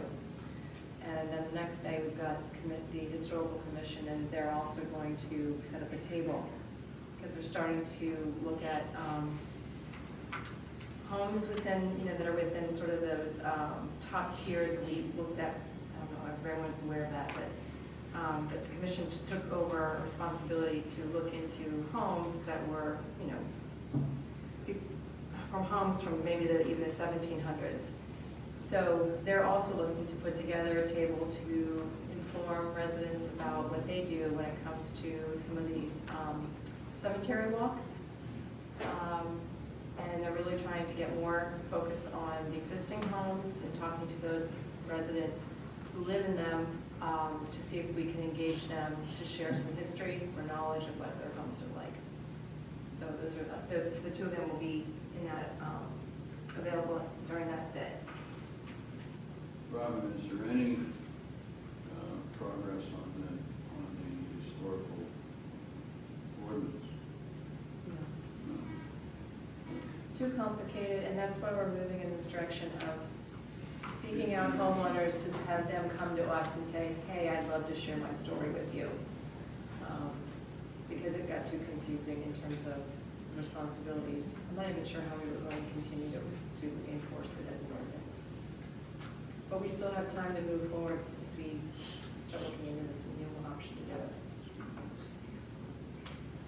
Thank you. Anything else, Roman? Nope, that's it. You? Yes. I was privileged to attend the bike parade, and it was an experience that everybody should experience. It was a lot of fun with the kids, especially. I enjoyed the 3 to 6 year old groups. I was appointed one of the multiple judges, and got a chance to interact with some of them. It was a lot of fun, and I'd like to commend the organizers for that. Great. Anything else? Ashley? Yes, I just have one announcement. So I contacted Christine Knapp, who's the Director of Sustainability for the City of Philadelphia, to come to our meeting next month. She's going to give us a short presentation and Q&A session about their plastic bag ban, which doesn't actually kick in, I think, until she said October, and they're not actually going to start enforcing that with fines and things like that until next April, I believe. But just kind of an update, so we were sort of waiting for some movement on that front, and so when the state legislature passed their state budget in June, they notably left out the preemption on the plastic bag ban. So that's not in it. So multiple municipalities around here are moving forward with policies, and so I invited her to give us just some advice, see how they dealt with businesses in Philadelphia, how they maybe got businesses ready for a change like that, and to give talk with us, answer some questions that we might have. Like I said, they haven't started it really yet, so she's not going to have a ton of data to share, but I think they'll be able to at least share some advice on how they went about doing it. So she'll be here next month. Great. Anything else, Ashley? John? Sure. Well, actually, I had the opportunity to meet with the chief and also with Lieutenant Cotter before the meeting tonight, and we addressed a number of issues. Just to let everyone be aware, the police department has set up a traffic committee. They're meeting quarterly. The last meeting was a week ago on the 14th, July 14th. And what it is that the police department there under the direction of Sergeant Greisler is providing a venue for residents to come and express their concerns about traffic, whatever it might be. And they're very diligent in writing down all the complaints, and they're pursuing corrective or mitigating actions that can be taken in response to any residents' concerns. The next meeting will be held in October, but you can reach them by contacting the traffic committee at the westgoshen.org email address for any concerns that residents may have about traffic. One in particular we're pursuing is about trying to get stop signs there at the Wawa located on High Street below the university. So we're going to see how that proceeds. It's really up to the owner there, Wawa, to do that because it's private property. It can't be mandated by the township, but Sergeant Gressler is pursuing to see what can be done from Wawa's end. Also, they're going to be meeting with the Citizens Advisory meeting on the 29th here at the Township Building. And that's a meeting with people of color within the community, hearing about their concerns with the police department and any developing a better relationship between communities of color within our community and the West Goshen Police Department. So there's a good exchange. There's been several meetings in the past, and there'll be certainly more in the future.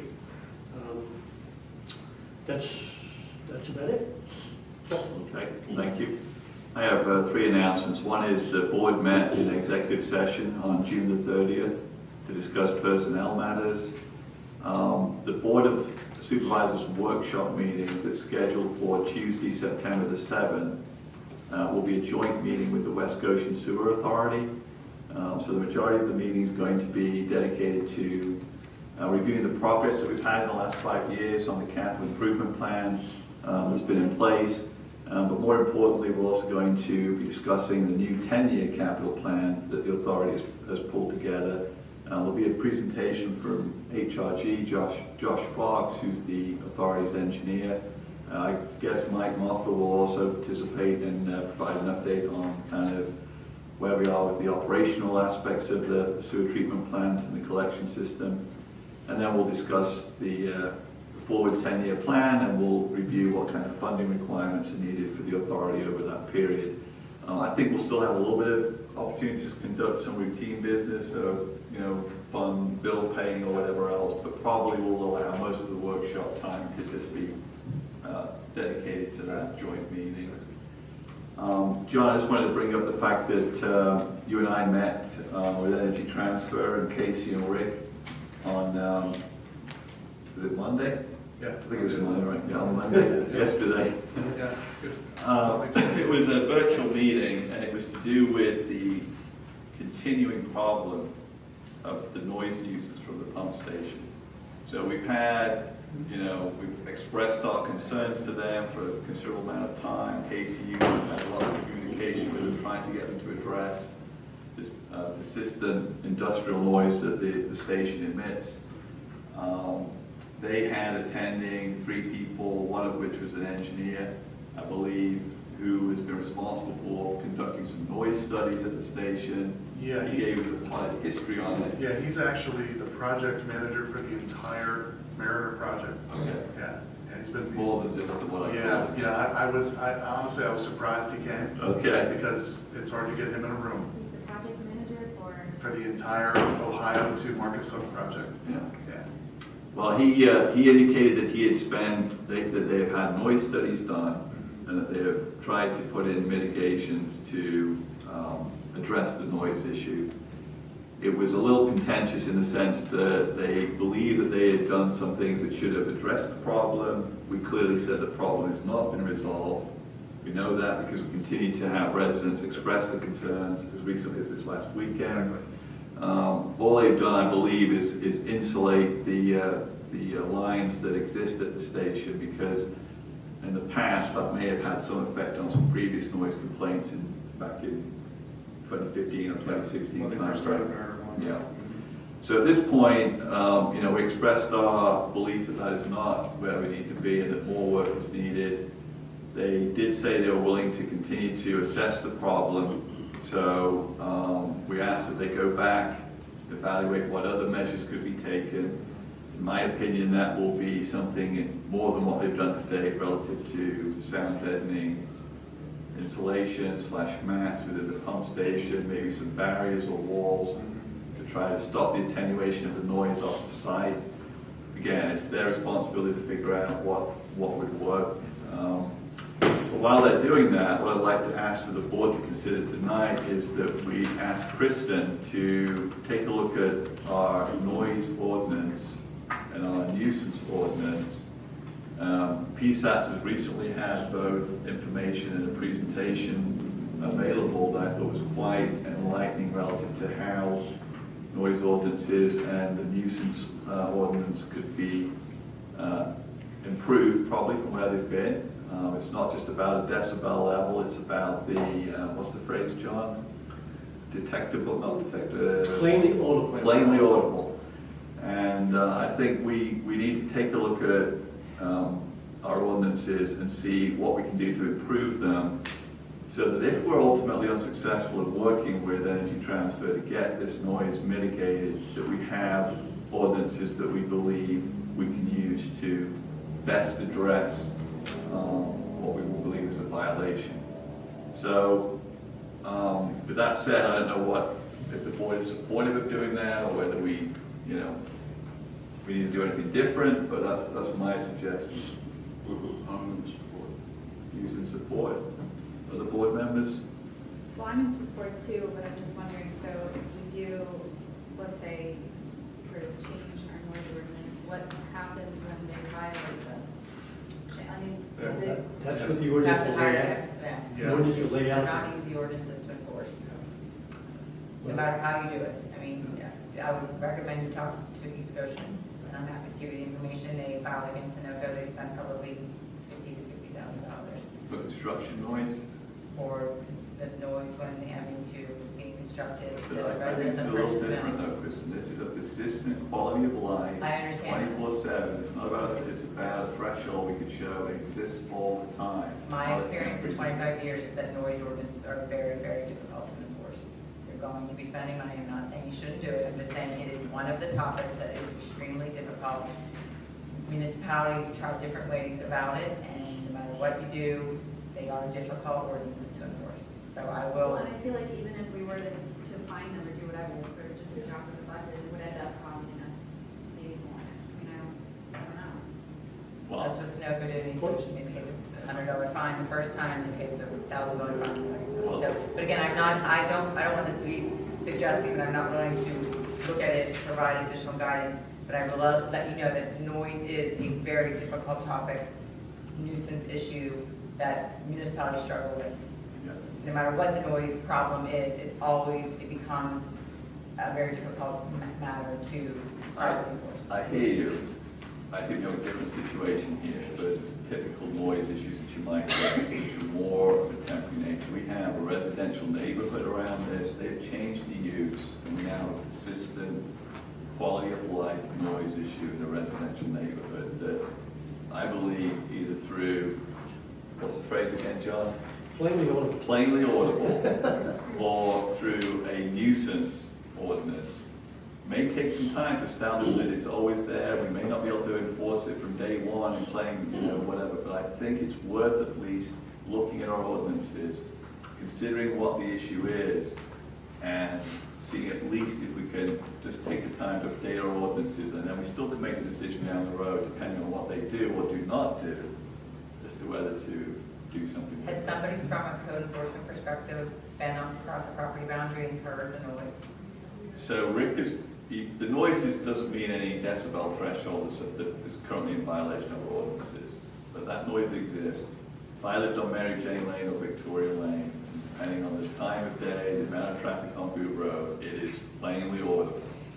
It is industrial, energized, pump and motor system that would irritate the heck out of me if I lived there. Wasn't there another issue actually on the Greystone property when there was some noise? And Yes. there were some residents saying, we Yes. know that it doesn't meet the noise Yeah. levels. That was a temporary That's situation. temporary. I mean, if we knew this was temporary, I would say, let's just wait till it to be over. This is going to exist as long as that pipeline pumping exists at this stage. And I feel we need to I just don't, yeah. Why do don't we what share, we can. why don't we share with Kristen, that PSATS article, and also that the webinar handouts, which there's a law firm, Shannon Brown, which specializes in noise and nuisance ordinances, and has a pretty good discussion about it. Yeah. You can share that information. So if we could tonight, Kristen, we'll just, provide you that information, ask you to take a look at it, Yeah. review it against our current ordinances, and have you come back to the board and say, I believe we can do this with the ordinances. We'll do that in parallel with continuing to work with Energy Transfer on what they said they would do, which is to continue to look at what they could do to mitigate it, and we'll see where we are in a couple of months' time. And also, just to follow up with that, they did make it clear that they felt that they were going above and beyond what they needed to do to comply with our current ordinance, which I didn't agree with, because there is a plainly audible standard in our current noise ordinance, but regardless, they were interested in trying to deal with the problem. Okay, they weren't just saying, we're not going to do anything else, we've done what we can, we'll see you in court. That was not the attitude. The attitude was clearly one which they want to be a good neighbor. So just take them up on that. But in conjunction with what Sean just said, let them know that we want to solve this problem, and if need be, we can go down the ordinance avenue, but we'd rather not. We'd rather work with them and come up with a solution that would work for everyone. Yeah.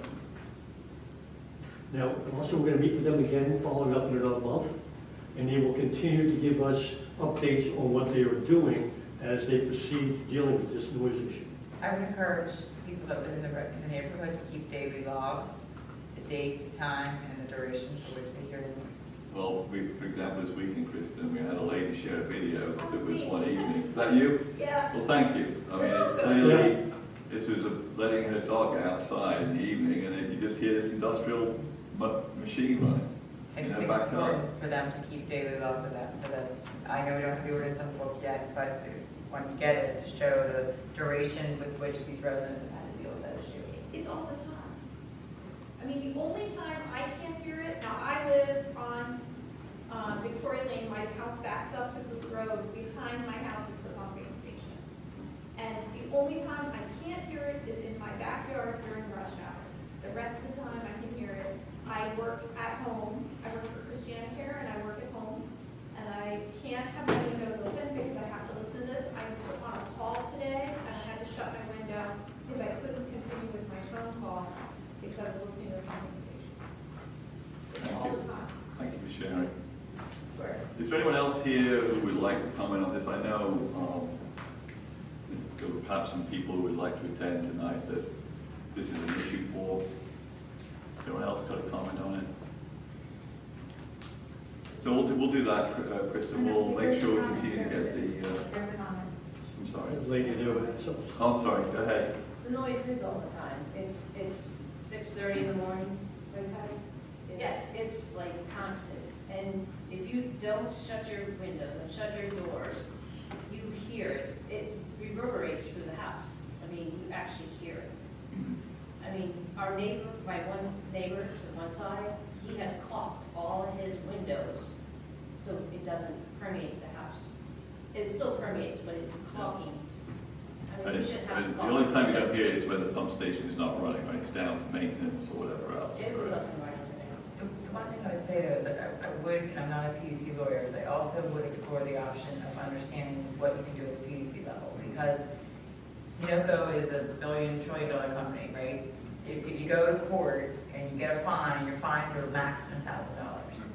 So I think you're going to get, to the extent, if there is a remedy for the PUC, because there's a provision in the PUC, it's I think 1503 of the Public Utility Code, that requires them to have a level of reasonable utility service. And I know with East Goshen, we were looking at different alternatives. We thought we could raise a complaint with the PUC that having them operate this public utility to the point where it's constantly aggravating neighbors and causing, ruining the quality of their life, that isn't providing a reasonable utility service. So we didn't completely go down that path. We ended up resolving it to a certain extent.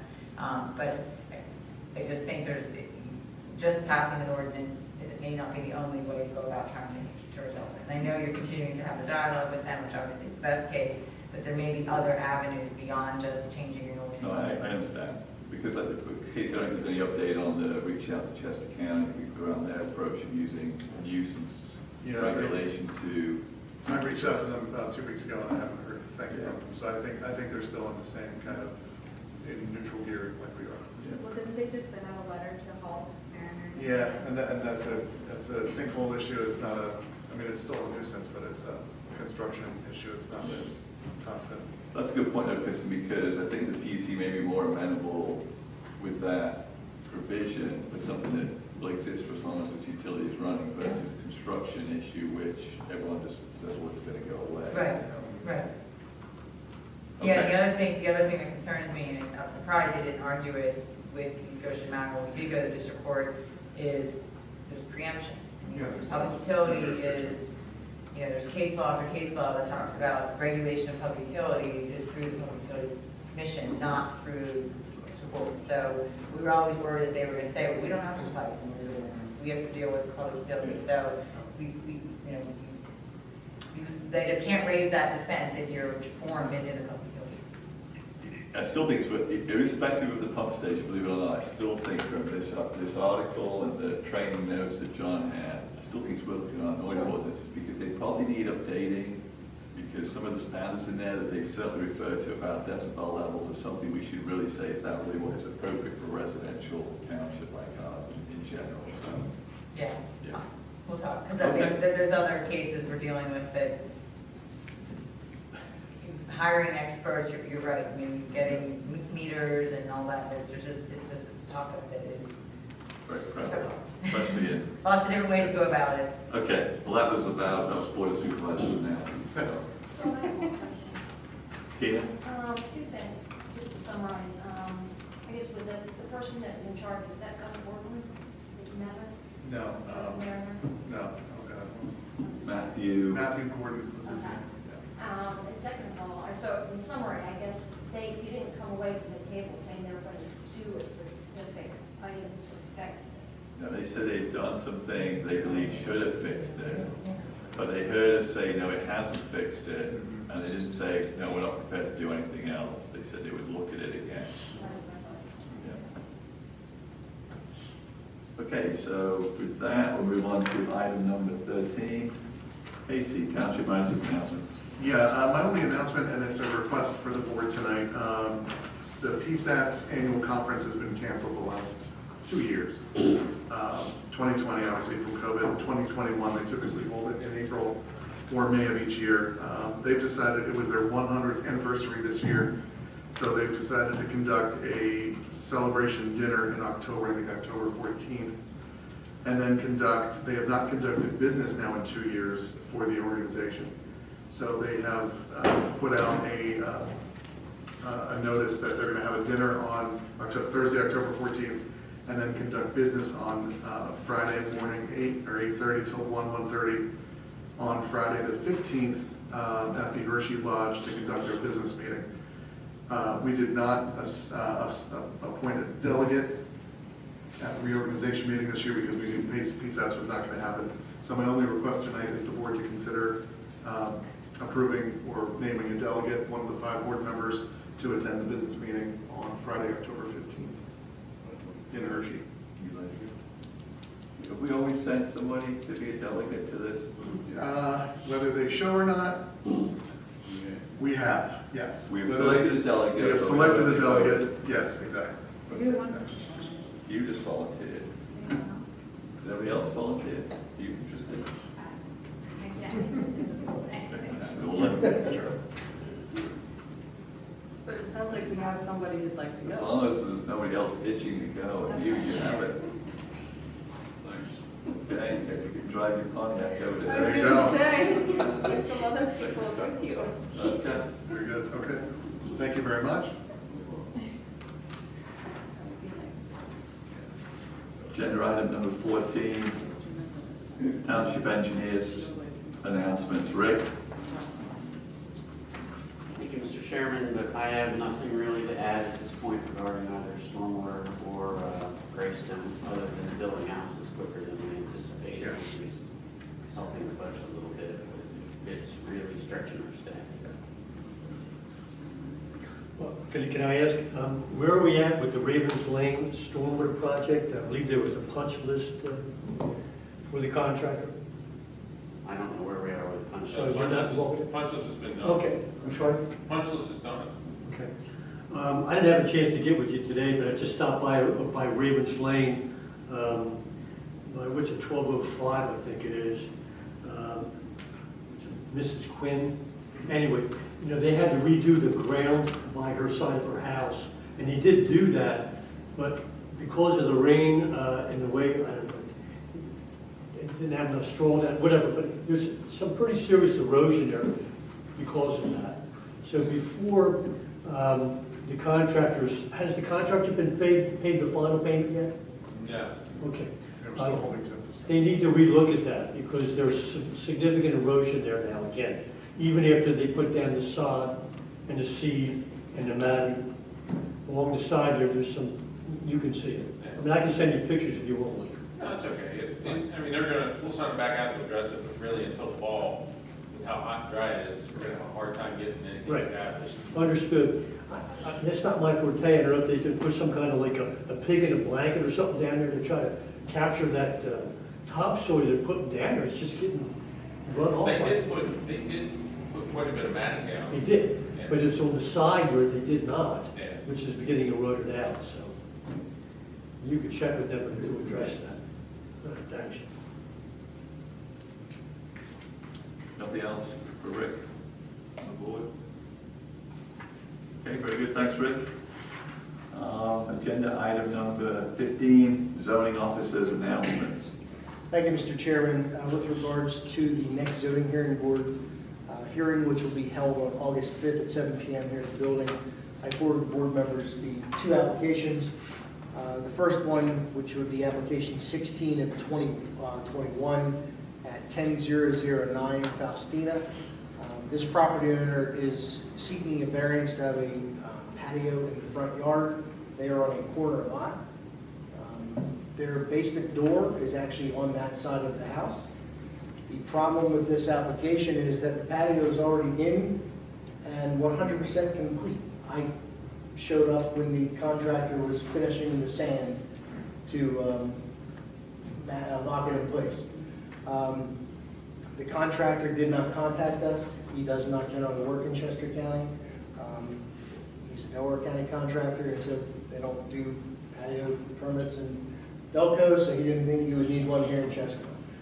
So I advised him that he would be required to have one. So to add insult to injury, this is a future husband and wife. They're getting married, I think it was this week or next week. And they were planning on using this patio to have a celebration on. But, so they will be before the zoning hearing board on August 5th. I would recommend, we have had applications similar to this in the past. This is of no fault of the homeowners. They relied on a contractor. So I would advise the board not take a position on this application, but that is your decision if you would like to have Kristen attend to take a position on that application. Can we support them in getting the variance rather than being neutral? I think I do advise the zoning hearing board during my introduction of the application that it was presented to the board supervisors and they did support such application. Any other board comments? So just how does it fit in with precedent? We've allowed these in the past. I mean, if you remember, we just passed an ordinance for through lots to allow patios in the front yard, but this is a corner lot. And corner lots have a different rules. And I mean, the thing is, his basement door actually opens up on that side. It opens up around the back. Wasn't there somebody who came in similar circumstances who had already built a patio or a deck in front of their house and the neighborhood was using it? Nottingham. Okay, so we do have sort of other precedents. So. And the neighborhood came out and supported that application as well. I would say the board should actually not take a position and let the zoning hearing board, with its history of seeing these type of applications, decide what is appropriate with in the context of what they've approved in the past or not approved. Sounds good. Is that okay with the rest of the board? Yeah, I agree. Okay, Bill, next one. Now, application 17 of 2021, I'm going to have a different opinion on. That is 818 South High Street. The property is currently a pre-existing non-conforming use, which is a Shell station, which is located in the R3 zoning district. On the property is the Shell station with a little convenience store and a garage, mechanic shop, to the side and rear of that property. The property owner sold that to a gentleman who wants to keep the gas station and a small convenience store and add a drive-through Dunkin' Donuts. Part of this, he would tear off the back of the building to create the drive-through portion of the building, and they need several variances. First of all, they don't meet the standards to get a use variance, which is the first thing they're asking for. In section 84-12 of the R3 zoning district, they're seeking a use variance to be allowed to have a Dunkin' Donuts in the R3 zoning district. I had a conversation with their attorney, and I said, what is your hardship? And he said, I don't have it. So he already acknowledges he does not have a hardship. The second variance they're requesting is from section 84-55 I-2, which is they're seeking parking relief because they're going to be a restaurant, gas station, and convenience store. It's high parking standards. They need over 40 parking spaces for that use, and I think they only want to provide 15. So they're seeking relief from 84-55 I-2. The final variance that they're requesting, the next variance they're requesting deals with the nonconformities, which is section 84-59 parens A, to be able to change the use to add the additional use of the Dunkin' Donuts. Standard for a non-conforming use in our zoning ordinance is that you cannot change or alter or add an additional non-conformity. If you're going to change that use, it must be to a use which is allowed within the zoning ordinance. So it would have to be a residential use. So they're seeking relief from that section. And the final section they're seeking relief from is section 84-13, parens 2, to allow a 34-foot, 3-inch setback when it's required to be 50 feet to the rear. That would be for the drive aisle. Casey, Rick, and I have had several conversations about this. This property is surrounded by single-family houses. Property to the right is actually a student house that has 2 apartments in it. I certainly would recommend, because this will have an impact on the community, I would recommend that we take a position on this. I preemptively told Kristen that this hearing was going to take place on August 5th, just in case the board decided to take a position, which in my opinion, and I think Rick and Casey would concur that we should take a position on this application to oppose it. I'd like to add there are significant engineering and traffic-related issues with this site. I'm absolutely against doing this use from a traffic standpoint particularly, and also from a structural aspect with the large retaining wall they're going to need on the property and in the back. There's lots of issues with this site. And on another note, I did have a conversation with the applicant's counsel, because Dunkin' Donuts has a new business model. And their new business model is kind of similar to what the Starbucks on Five Points, where, well, not even those, sorry. The new Dunkin' model will be, you cannot enter their stores. Drive-through only, small, 760 square foot building. I had mentioned that there could be a possible consideration that if we saw plans, they reduce the size, they reduce the impervious covers, they create green space, you're not going to have them, you won't have the noise from the mechanics, you won't have the noise from the cars from the gas station. The Dunkins with the drive-thrus even have limited business hours. A lot of these aren't open past 6, 7, 8 o'clock at night. We said that that could be something that we could possibly support with the exchange of a non-conforming. But the applicant basically said no, he wasn't interested in that. So I had told this is their second time they've applied. The first time after I told them that we were going to likely oppose this because they were asking for the same things, they withdrew their application, and 2 months later they're back before us now and they want to move forward. But again, I think we need to oppose this application. How long has the Shell station been there? Oh, it's been there. So It was there when I was a student. It was there in 50 years. Since the 1980s, it says. And surprisingly, the same guy who bought that Shell station bought the gas station by Rhodes. So I'm waiting for him to try and do something there. By where? The Rhodes and the Wawa. Oh, yeah. He bought both of them. That was used to be an Exxon right there, right? Yeah, I think it's still, I think it's still Exxon. It's still Exxon. But I'm waiting for Okay. him to.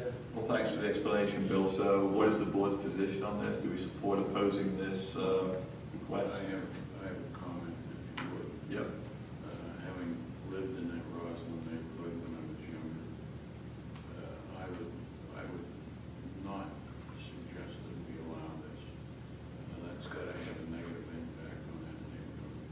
That's the back end of the old Roslyn.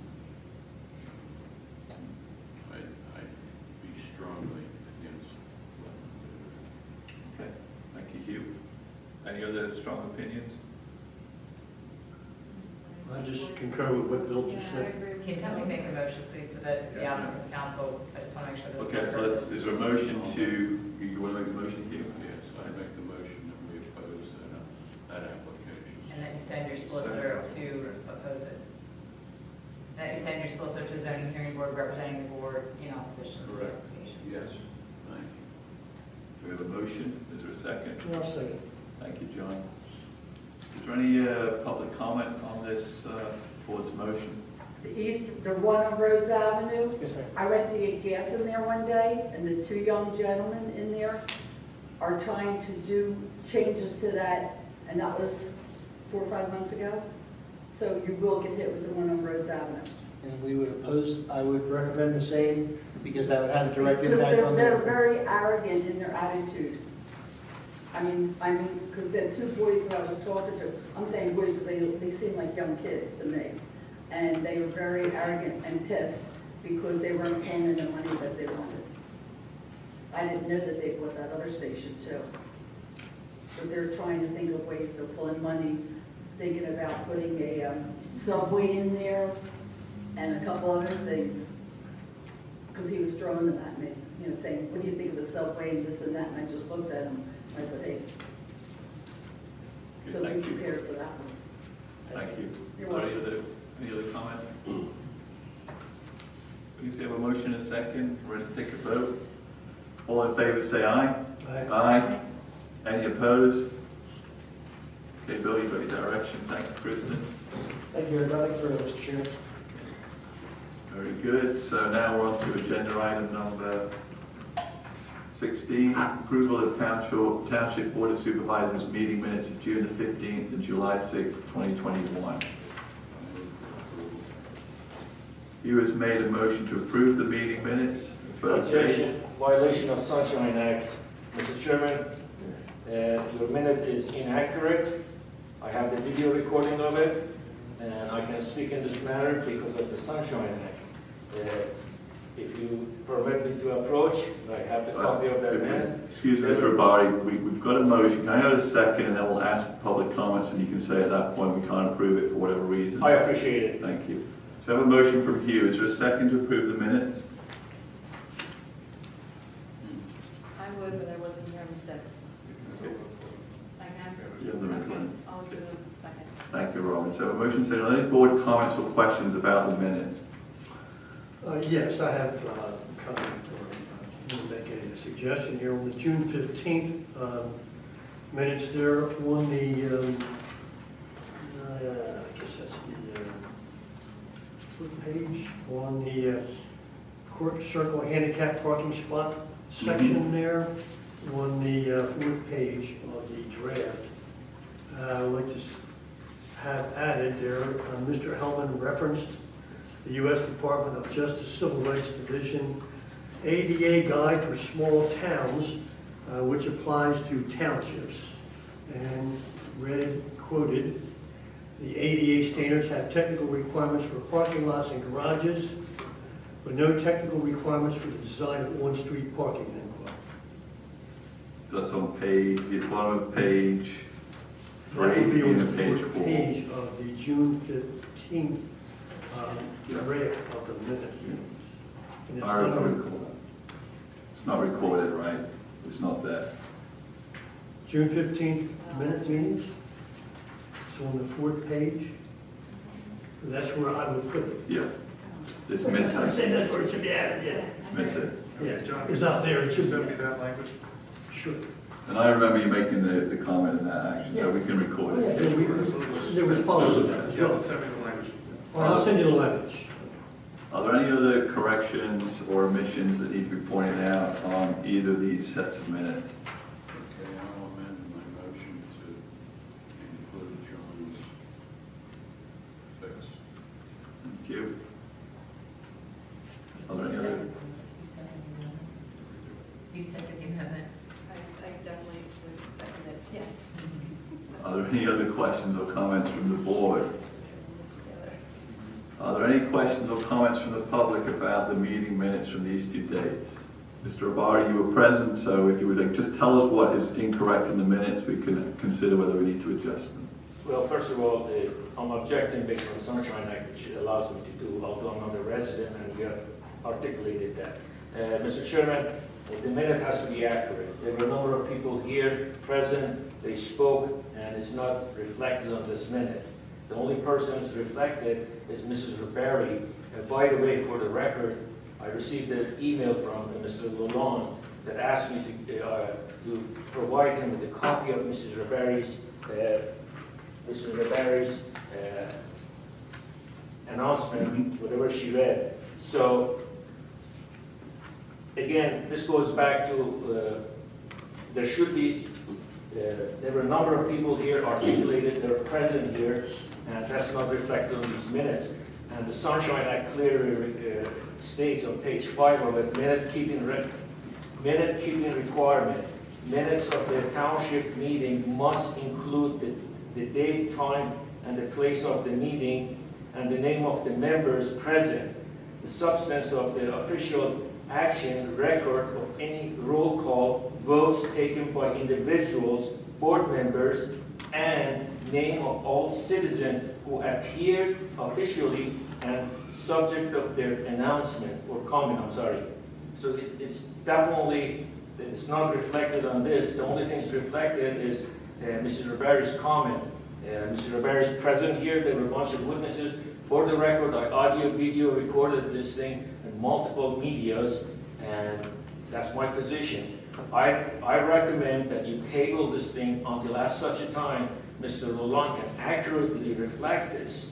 And again, for the record, in the past, Mrs. Sword, one of your township members, have repeatedly brought it to your attention that you need to hire yourself a recording secretary or somebody individual can only handle that. So this kind of mistake is not taking place. This is the official record.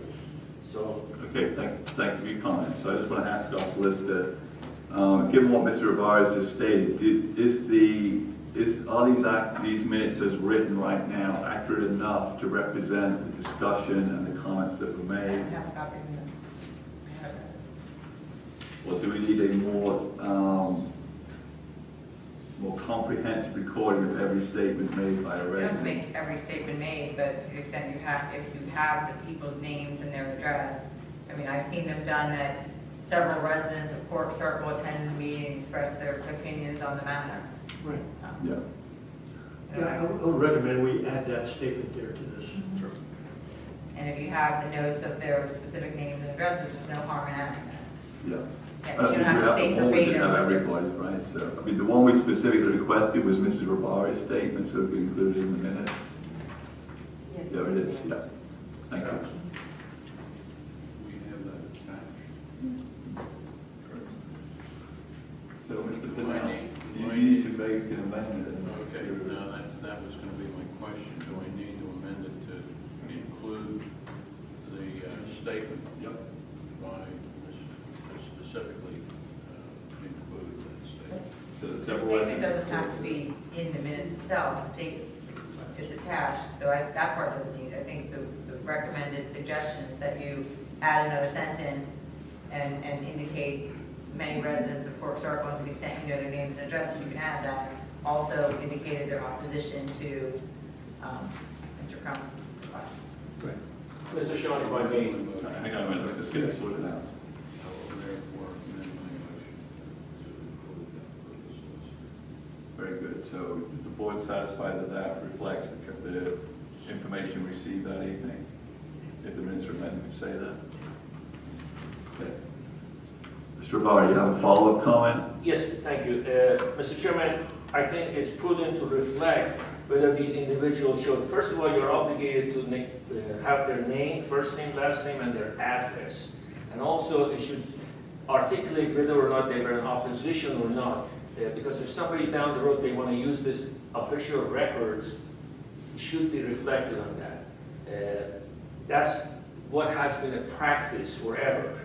So if you want to put that in there, you should say, were they in opposition or they were in favor of it? Thank you. Thank you. Are there any other comments or questions? Well, wasn't there a form sent out that everybody was either for or against it? Yeah, so We signed the minutes are reflective of the conversation or Okay. discussion that we're just trying to capture what occurred in the meeting at this point, Oh, I not the see. survey responses. Okay. So we have a motion and a second with 2 amendments, and we're ready to take a roll call vote. So all in favor of approval of the meeting minutes for June 15th and June 7th, July 7th, 6th. Say aye. Aye. And Any opposition? All right, thank you. Moving on to agenda item number 17, approval of the Treasurer's Report dated June 30th for the General Fund, the Sewer Revenue Fund, the Waste and Recycling Fund, and the Capital Reserve Fund, and the bills to be paid from these funds.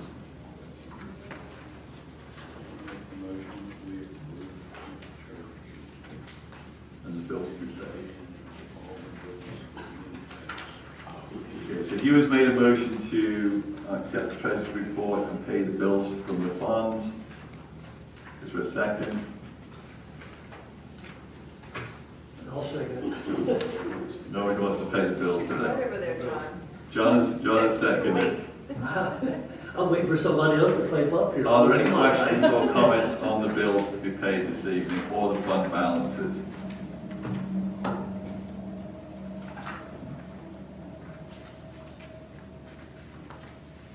None from the board. Are there any public comments or questions on the Treasurer's Report or the bills to be paid? Okay, we have a motion, a second. We'll take a vote. All those in favor say aye. Aye. Aye. Any opposed? Thank you. The last agenda item tonight is number 18, opportunity for public comment. Are there any items tonight that the members of the public would like to raise for consideration? Doug?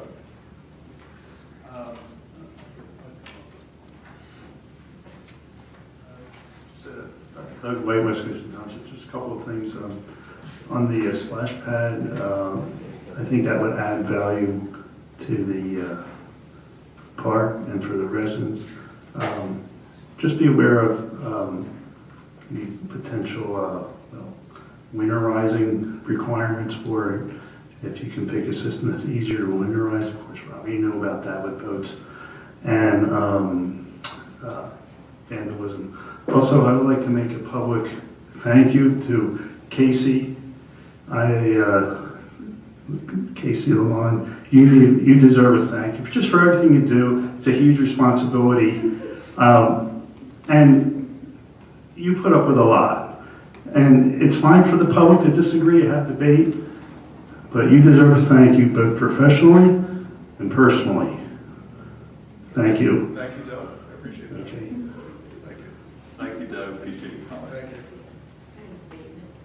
Mrs. Rabari, yes. Please come up to the mic.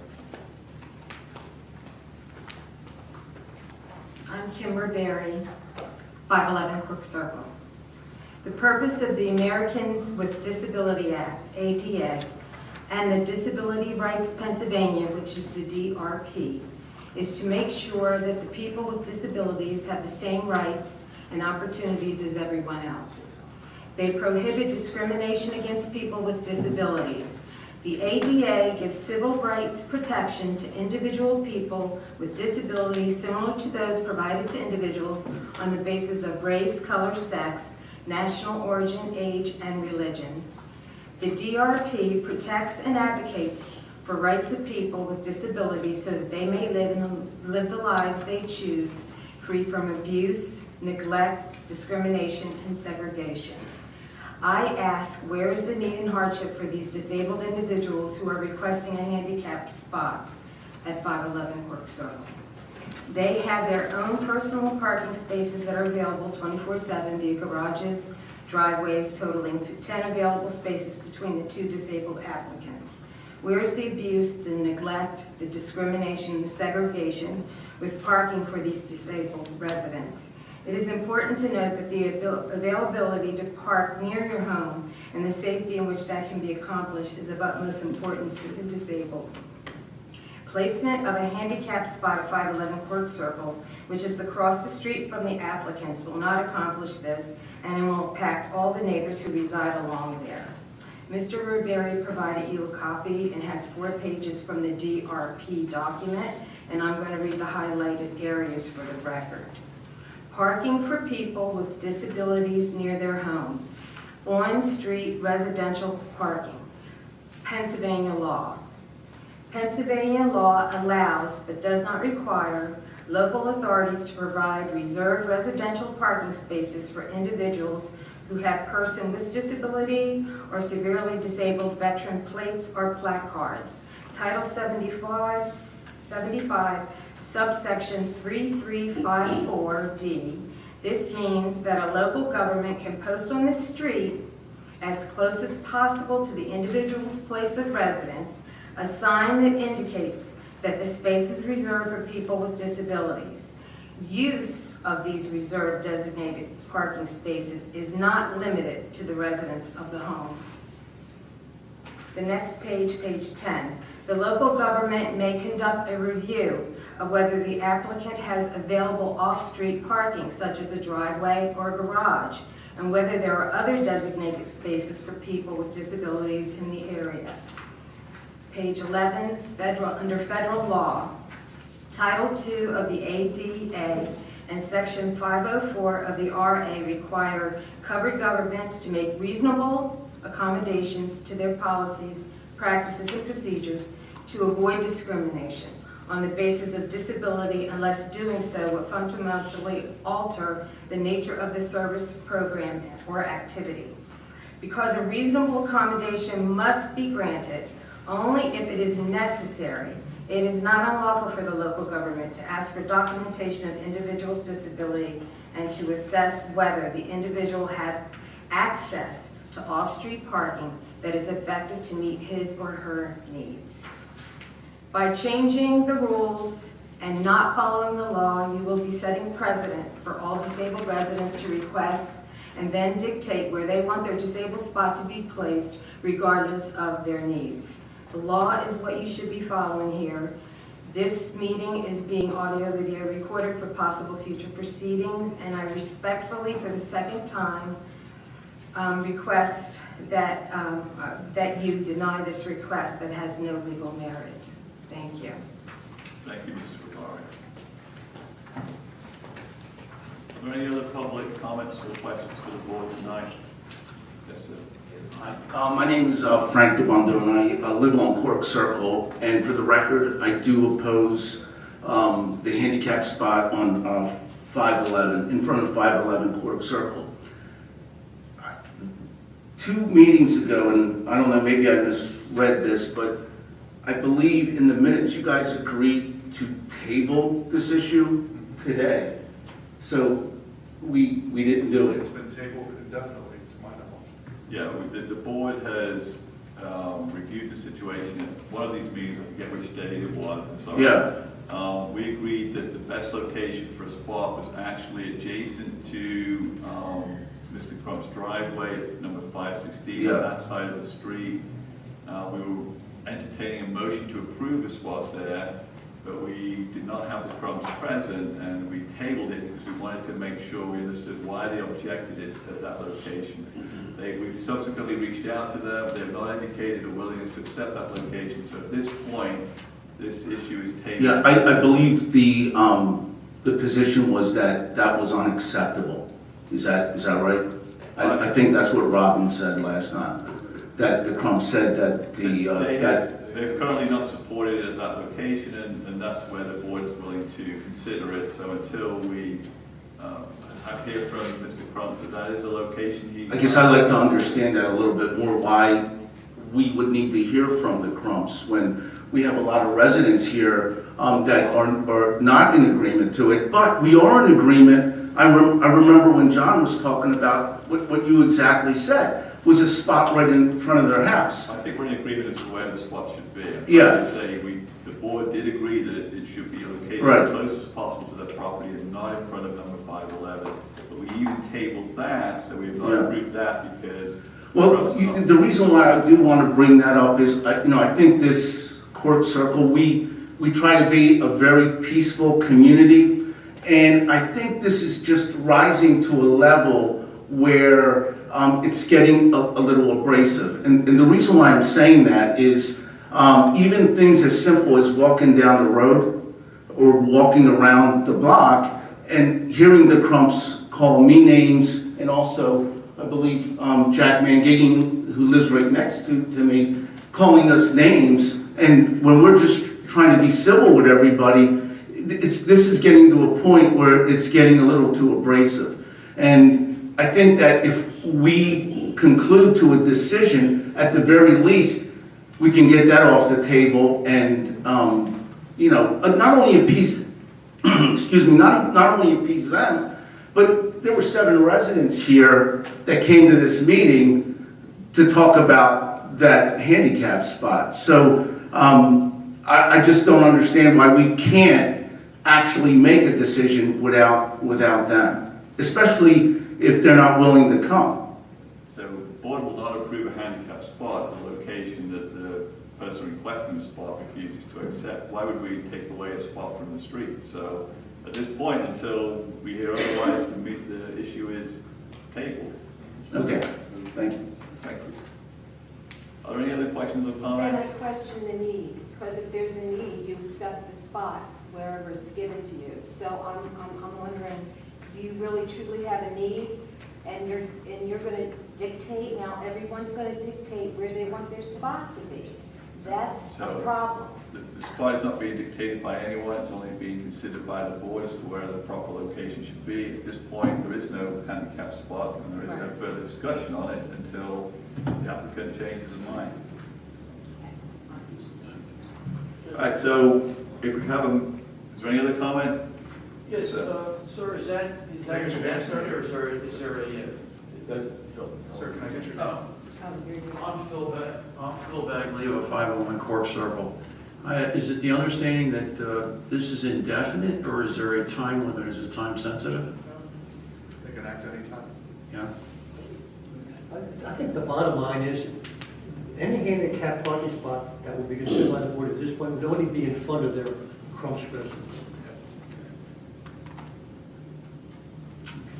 But at this point, even that has not been decided, because the Crumps are saying that's not acceptable until they're willing to come here and explain why.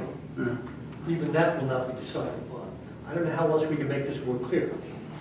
Well, I guess my question is, and I'm talking about me, if I want a handicap spot, wouldn't I explain why I would want it across the street from my house? That may be true, but that's a separate issue. And that's where the board stands right now. I think that's a fair assessment, is that correct? That's absolutely correct. Yeah. We've had a petition from the Crumps in writing as to why they wanted a handicap spot. We considered it. That's the location we selected. They say that's not what they want.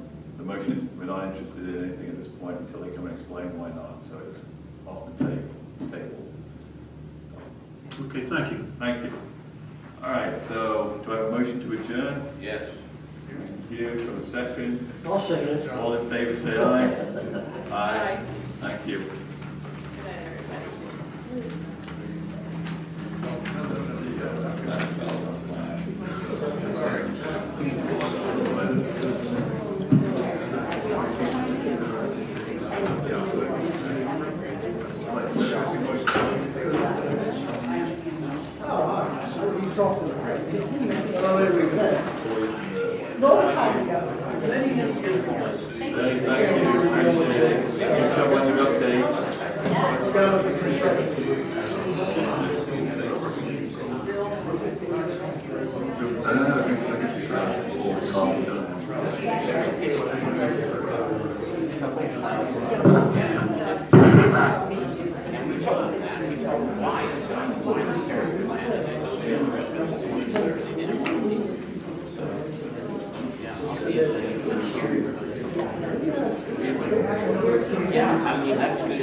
We